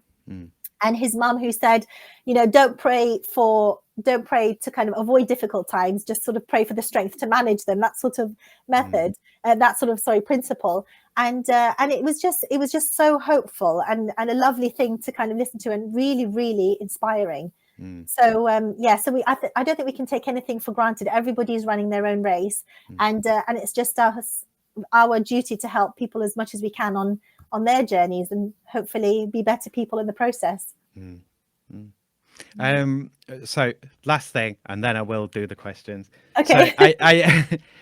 well, the question will be, I'll set it up first. So, Mhm. I mean, just through the discussion, and you saying like, in terms of building trust and so, I mean, from our conversation, I get the feeling that you've got a strong sense of ethics, and that's a massively important part of your work process and the business process, Yes. and that's part of the rapport building, the trust building, and so on. But also delivering good results Yes. that because you're in business and you want good word of mouth and you want Yes. recommendations and you want other authorities to come to you and so on. Mhm. Do you have an ethics policy on your website? We don't. I don't think so. No, I that's a think you very should good point. you should put one on, because it's Yes, sort of there. we've got a confidentiality policy, but not a data policy, but Mm, not. Thank you, Simon. Food for thought. yeah. Yes, and Uh, I think that is so important, being ethics driven, mm. Well, and because informed consent as well. I mean, yes, like the fact that you are, yes, I mean, we discussed like how you handle dealing, with the parent and the child, and that it's, it very much is like you've thought about this, and you've yes, thought about it in compliance with, all of the regs and all of the yes, institutions that you've been involved with, and yeah, you know, and I think that time that you spent in schools hmm, is such a deep insight into what the schools need, how the system yes, works, that that mm, you've got a really good overview. That it's like the market research to a degree. It's like you've got a really yes, good overview of what's needed here. hmm. Like, does that feel valid? Do you? Yeah. Absolutely, absolutely, and that is one of our strengths as educational psychologists, that we move through so many different systems. Mm, We kind of move through early years providers, portage mm, workers, working with other professionals, school systems, mainstream school and specialist school, university, mm-hmm, colleges, the youth justice service as well, thinking about kind of all the different systems that we work with. So absolutely, I think we've got a very good level of insight. And with you saying about the ethics policy, that's really helpful for me, Simon, because I was just talking earlier about not being complacent and kind of mm, appreciating things. But that's made me think about, I've kind of almost taken it for granted, because we work to such a high standard mm, in the UK, that and I know that's not the case, because other countries don't necessarily have that. mm, But I've assumed that I've never even thought of an ethics policy, just because this is the way that I've been trained and the way that I practice. mm, And I know that kind of, when I worked in Dubai, I worked as a teacher, as a foundation stage lead. And I did do somewhat, at one point I was working 6 days a week for a kind of psychology practice as well, to gain experience. And there's a complete lack of regulation mm, in kind of a lot of Arabic countries. And kind of people call themselves clinical psychologists, pediatricians, mm, psychiatrists, lots of different things. Whereas although that is still an issue in the UK, where the title psychologist is not really protected, mm, that still needs to kind of that still needs some regulation around that. But the term educational psychologist is protected, because you need a doctorate qualification now. But I think that's really, really important point to think about when you're kind of thinking about an international psychological perspective, mm, that we need to be really careful about, or really clear and transparent about, what value we bring, what ethics we work, mm, what framework of ethics we work within, because it's not shared by everybody and it's not standard. So for example, I'm a chartered educational psychologist, and as well, to apply for that title, you have to be working at the highest level of mm, professional standards. So it's something that I think, again, is a real advantage of being in the UK. We mm, are world leaders in training, in a lot of countries want you to go when you're already trained mm, and to bring all that wealth of experience and skill set. But the UK is brilliant at building that skill set. mm, And I think that's why we have so many international students at universities. And it's something that I kind of, which a lot of EPs want, is more training for educational psychologists, because they just aren't enough. mm. But I think that's definitely your point there about an ethics policy is really useful, actually, Simon, because we do work from we have very high ethical standards, Mm. and I think we'll need to reflect that in our website.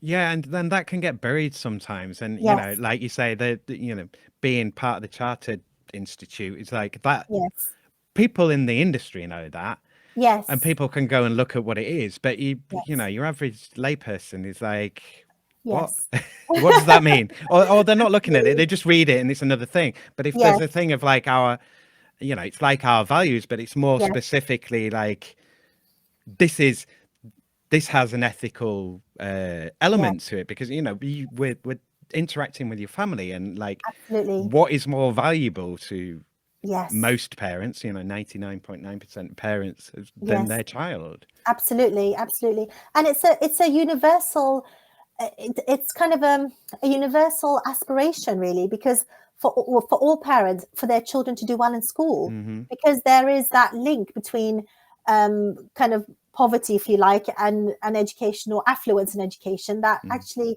education gives you incredible life opportunities. And it's something that all parents want. All parents want the best for their child. And actually, 99.9% of educational staff want the same thing. There's, you know, it's a real vocational career. And I love working with teachers and with educational staff because they are so passionate. It's something that you do because you love and you want to make a difference. And I mean, I think I can think of literally one or two cases where I've met, you know, somebody, I thought, why are you in this job? And, you know, you clearly don't enjoy it. But generally, almost everybody I meet, I'm just really inspired by. I just think you do such an incredible job.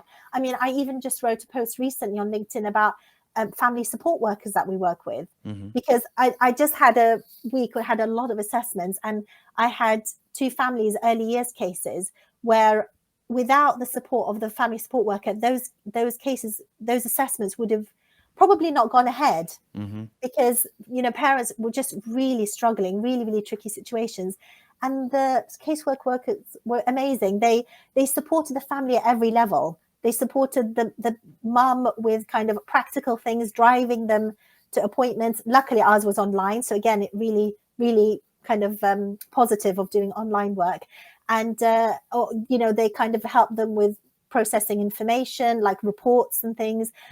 They looked after the children during our consultation.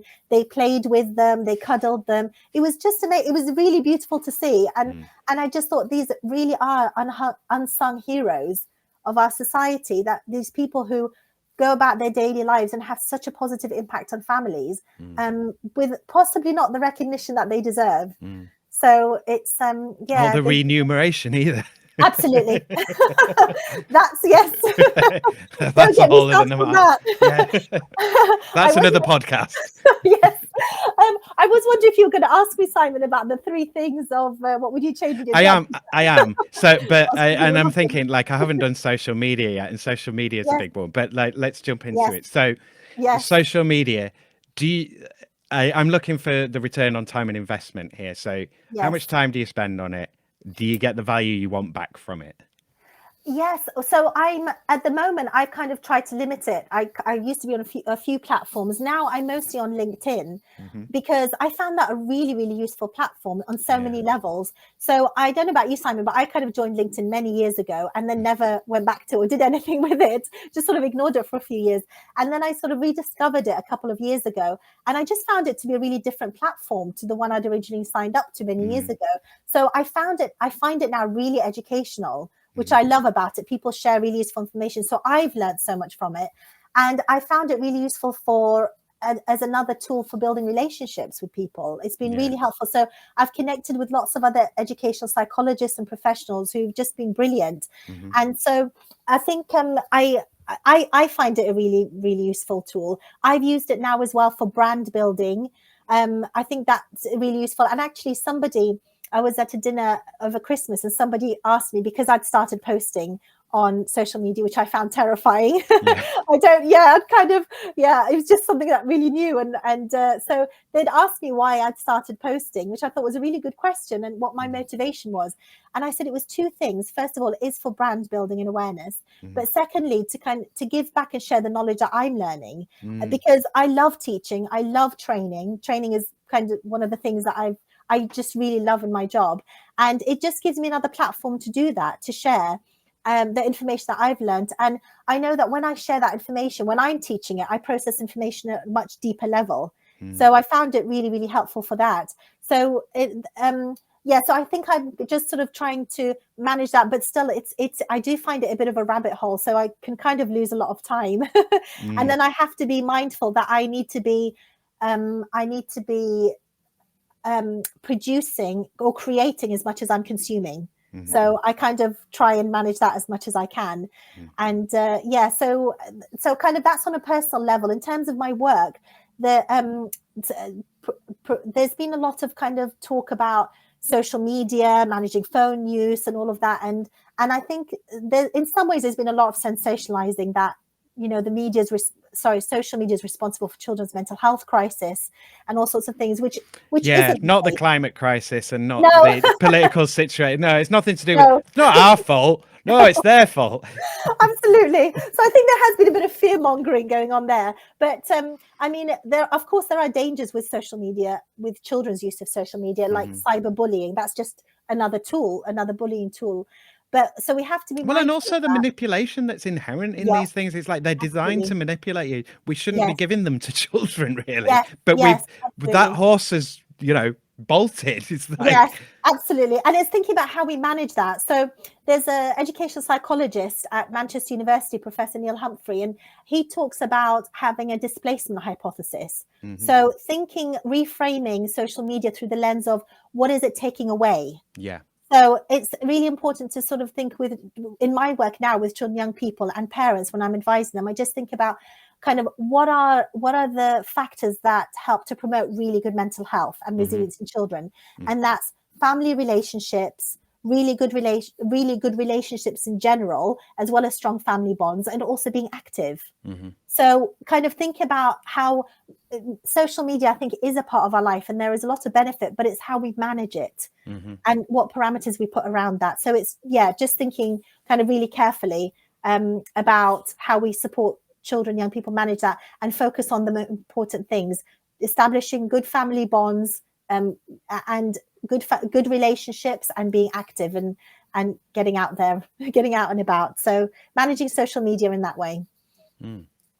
Okay, so now it's the change question. I mean, we could do more on social media, but I think we've got enough in this podcast about social media from all different angles. So I'm interested. Obviously, this is more difficult when you run your own business, but I get the impression that you might have some things that you maybe like to have, or some fantasy changes, perhaps.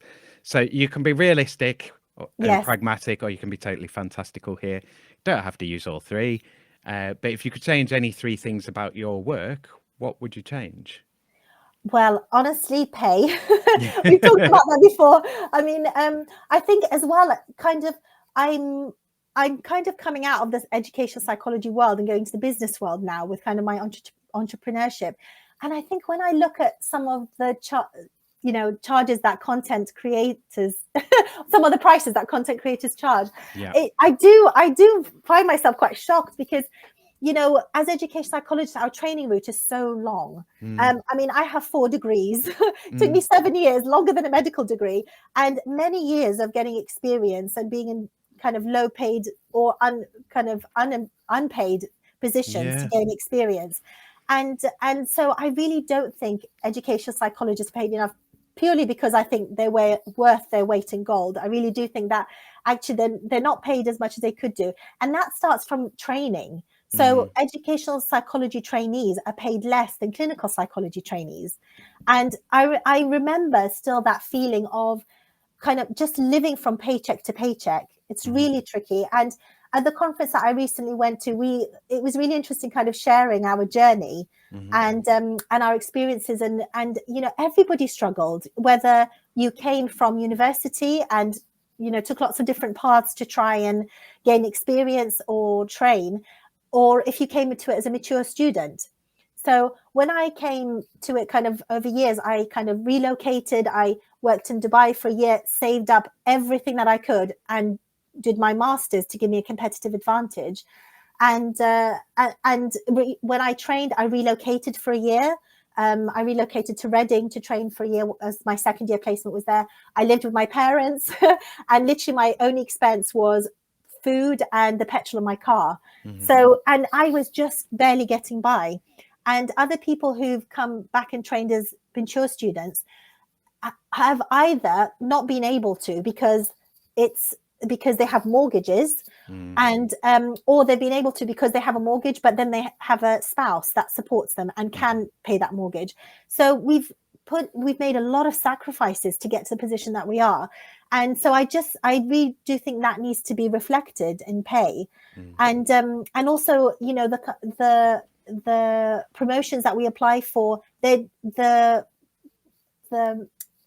financial kind of asset or increment that comes with that is so small, considering the stress that you go through with it, that actually people then become kind of quite disaffected and think, is it even worth it? And so, I mean, a recent poll showed, I think it was 56% or even more EPs are not satisfied with their work and are thinking of leaving the profession. And when I think to my own situation a couple of years ago, I was very close to leaving the profession, which I'm really sad that I felt I kind of let it get to that situation.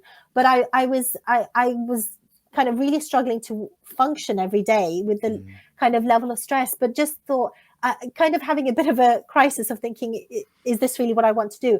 But again, I'm really glad I did, because now I kind of help in the way that I feel really empowered and autonomous to work, and in the way that I can use my unfair advantages, which is really useful. So I think pay, I would definitely want to review from training onwards. And also kind of just related to actually the work is, I mean, this is kind of the profession's general, but increasing the number of educational psychologists that are trained, because I mean, I might be biased, but in general, education psychologists are really great people. They're really lovely people. They really want to help, and they're really skilled people. You know, they can traverse different systems. They can communicate really effectively with a very wide range of people. Professionals, you know, they can mediate the language that they use, so it's accessible for the families and children that we work with, and they can present at an academic level. So they're really great people. So I think we just need more more of them in the world. It'd be really useful. And I think the other thing in my profession is just going back to thinking about how important quality supervision is. That's really important to develop people, to develop their skill sets, but also for retention. I think this goes for teaching as well. And I know that the same for me, kind of like Anita Soni's, you know, that idea of effective supervision, so you don't carry children in your head. I think I would have stayed in teaching longer if I'd had supervision, or really good supervision. So I think about really effective supervision is so important in our job. And I mean, from some of the cases that I've told you about today, you can see why.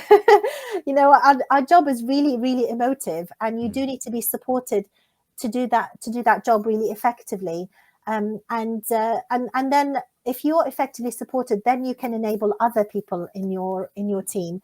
And I think particularly for the changing climate of our work, when more people are going to work independently, you don't have necessarily that support system around you. And when you do work in larger organizations, there's so much informal peer supervision that goes on that you benefit from, and you don't have that when you're working independently. And I think that's why, again, this is why it's probably reflective of the demographic of people who do work independently, who tend to be more established in their career. So the level of supervision that I have now is completely different to the level of supervision I would have had in my career. And also the nature of the questions that I ask and the supervision topics are completely different. So I'm not reflecting on individual cases so much. It's more systemic issues and processes. So I just want you to expand a bit on supervision, because I've just kind of let it go. But it could easily be imagined that, you know, there's someone there with a clipboard and a visor or whatever, like a driving instructor going, yes, you've done that good. And so just flesh it out for us a bit. Yeah, so I think that the kind of clipboard analogy there, Simon, I think it's really important to distinguish between line management and supervision. So line management is a very process-driven procedure. So it's a tick box exercise to say, have you met these professional competencies? And what do we need you to do next? Professional supervision is a safe, protected time to think through issues, to seek the support that you need, to gain clarity on certain issues, and to think of ways forward. A bit like the kind of golden thread framework. You know, it's a kind of it's a tool that we're using for progress. It's a progress tool. So it can be really the nature of that, how that's set up can be really, really creative. So I've done walking supervision. I've had supervision in the outdoors with my supervisor, and that's just lovely because I love being in the outdoors. For me, that's really restorative. And so it can be in the kind of outdoor setting. It can be group supervision, so you can have group supervision with colleagues or peer supervision. And the nature of it can be different way. It can look like a conversation, a chat. That's the way I tend to like my supervision.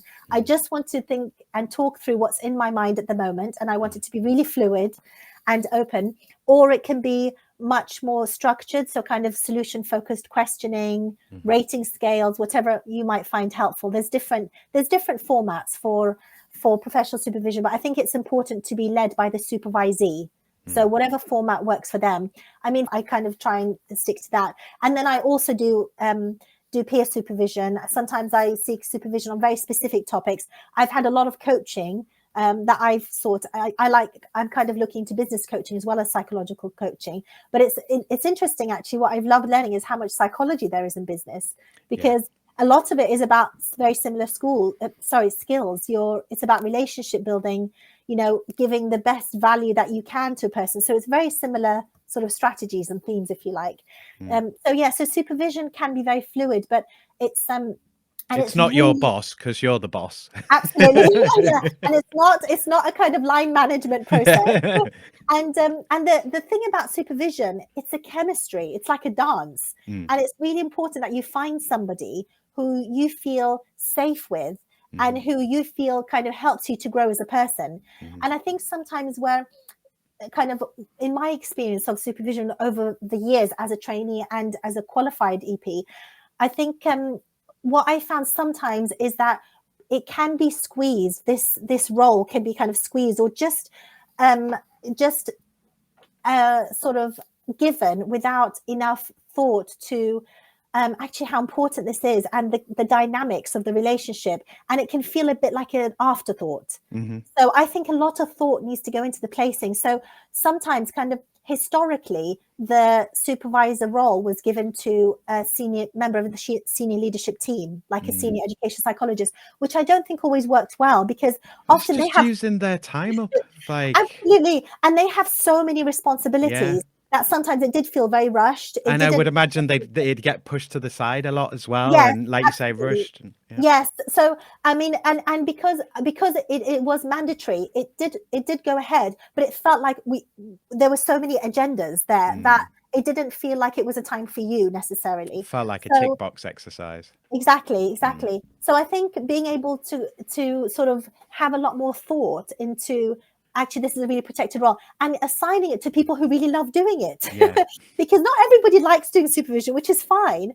I mean, I loved it. I supervised a couple of trainees, and I really love that role. I love the teaching role. But some people are actually just thrive in a different role. So I know, some local authorities, they have like a lead on supervision, and that's worked really well when I've seen that way, because they just have a real passion, and they're such incredibly warm people that you would probably talk to them even if they weren't your supervisor, because they're just one of those people who are really trustworthy, who genuinely care. So I've seen that's when I find it works really well, when that time is protected, where the role is really carefully thought about, and it's delivered by people who have a real passion for it. It keeps you on the straight and narrow as well, doesn't it? It's because you've got that decompression, you've got that review, and you're doing it quickly and sort of within, the memories are fresh and they're not being too altered, and then it's that sort of thing of like, you've got oversight. And you can talk about things that you feel uncomfortable with, or that you feel a bit unsure about, and you can seek that reassurance and so on. So I can see the absolute value of that. And it's the same principle as well. When I talked about the parent journey earlier, and kind of managing the stress of that by punctuating contact points. Sorry, that was my alarm. Sorry. I've noticed the time. Sorry, I'll finish up this point. But kind of punctuating that time with contact points for parents, and they feel much calmer because they know they've got this time when their questions can be answered. It's the same for education psychologists and our professional journey. If we have a set time frame of, I'm going to have this time to hold on to this concern and talk to somebody about it. My supervisor, who I have a great relationship with, it manages that stress so much better. And it meets your needs so much better. So I think, being really mindful about the timeframes of when you meet as well is important. So we've had one change. Are there any other changes that you want to throw in there? You don't have to, but you can if you want. So it was kind of increasing pay, increasing the number of EPs that are trained, giving quality supervision. I think it's. Oh yeah, you said 3. Yeah. I'm not paying attention. No, it's all right, Simon. It's fine. Okay, I'll quickly on UBI. Yeah. So are you familiar with UBI? Have you come across this before? Yes. It's a universal basic income. Yeah. So if they introduced a UBI tomorrow, make up in your head what amount that might be. You know, it could be 20 quid. Yeah. That stingy government. Yeah, make up in your mind the sort of amount. But if it was brought in today, would it change anything for you work-wise? I mean, it might be some help. You've said pay-wise, but I think it would definitely help with some of the pressures with some of the families and so on. Yes, but, absolutely. Yeah, I am thinking of the families that I've worked with, because I've covered some quite deprived areas in Leeds as well. So I started off working in South Leeds and sort of moved my way around the city, working in the East and then the Northwest. And I mean, I've worked in some real areas of deprivation. So I can think of definitely some families that it would really make a difference to. Yeah. And if we think about, again, from that ecosystemic perspective, if families of parents are being supported, that's going to have a positive impact on the children that we work with. So yes, definitely it would have a positive influence. The only thing I'm thinking of is reviewing pay is just one part of the solution. I think thresholds need to be reviewed as well, pay thresholds, because I know that a few cases I've come across, and actually somebody mentioned this the other day and it brought it back, that sometimes staff are unwilling or unable to work greater hours, because then that puts them in a different tax bracket. And then they're actually worse off financially.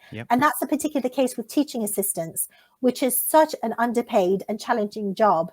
And a few years ago, there was a paper published about that complete contradiction, where we often give the most challenging children, the children with the greatest need, to the least experienced people, or the least experienced professionals. And what a kind of contradiction that is. So it's thinking about how we can kind of financially incentivize and reward people who are working in much lower paid, really hard, challenging, difficult jobs, and manage pay thresholds as well. So it's not, for me, Simon, it's not just about the rate of pay, it's about thinking carefully about the thresholds. Okay, and then I'm going to wrap us up because we've run out of time. Because no, it's not your fault. I detoured us with loads of questions in the middle, but I was like, and there's more I could have asked. But so where can people find you? So I assume that people can get in touch. I mean, you're B2B and B2C. So yes. Where can people find Loom? So Loom, they can find, we've got a website, www.loompsychology.co.uk. So they can find us on the website. My contact details are on the website as well. I'm personally on LinkedIn. That's probably the platform I use the most at the moment. So they can find me on LinkedIn. I am also, in terms of, I guess, kind of free things, I run regular free webinars. I mean, I kind of mentioned that I very much see myself as a storyteller as well as a psychologist. I love stories, and I run webinars on a particular story method, a narrative approach called the 6-part story method. And I'm just really passionate. I absolutely love that tool. It's a really good assessment, therapeutic and talking tool. So that's something I run on a monthly basis, and people can book onto that, book a place onto that on the website, or just contact me directly on LinkedIn, and I can send them the link for booking onto that. Excellent. So I'm going to wrap us up there because of time pressures, and I mean, we've done over 2 hours. Wow. So Thank you very much for doing this. All of yeah. the links and stuff will be in the show notes. And I'm sorry I didn't give you any kind of space to talk about other things, but I mean, hopefully you don't feel cheated. We've done over 2 hours.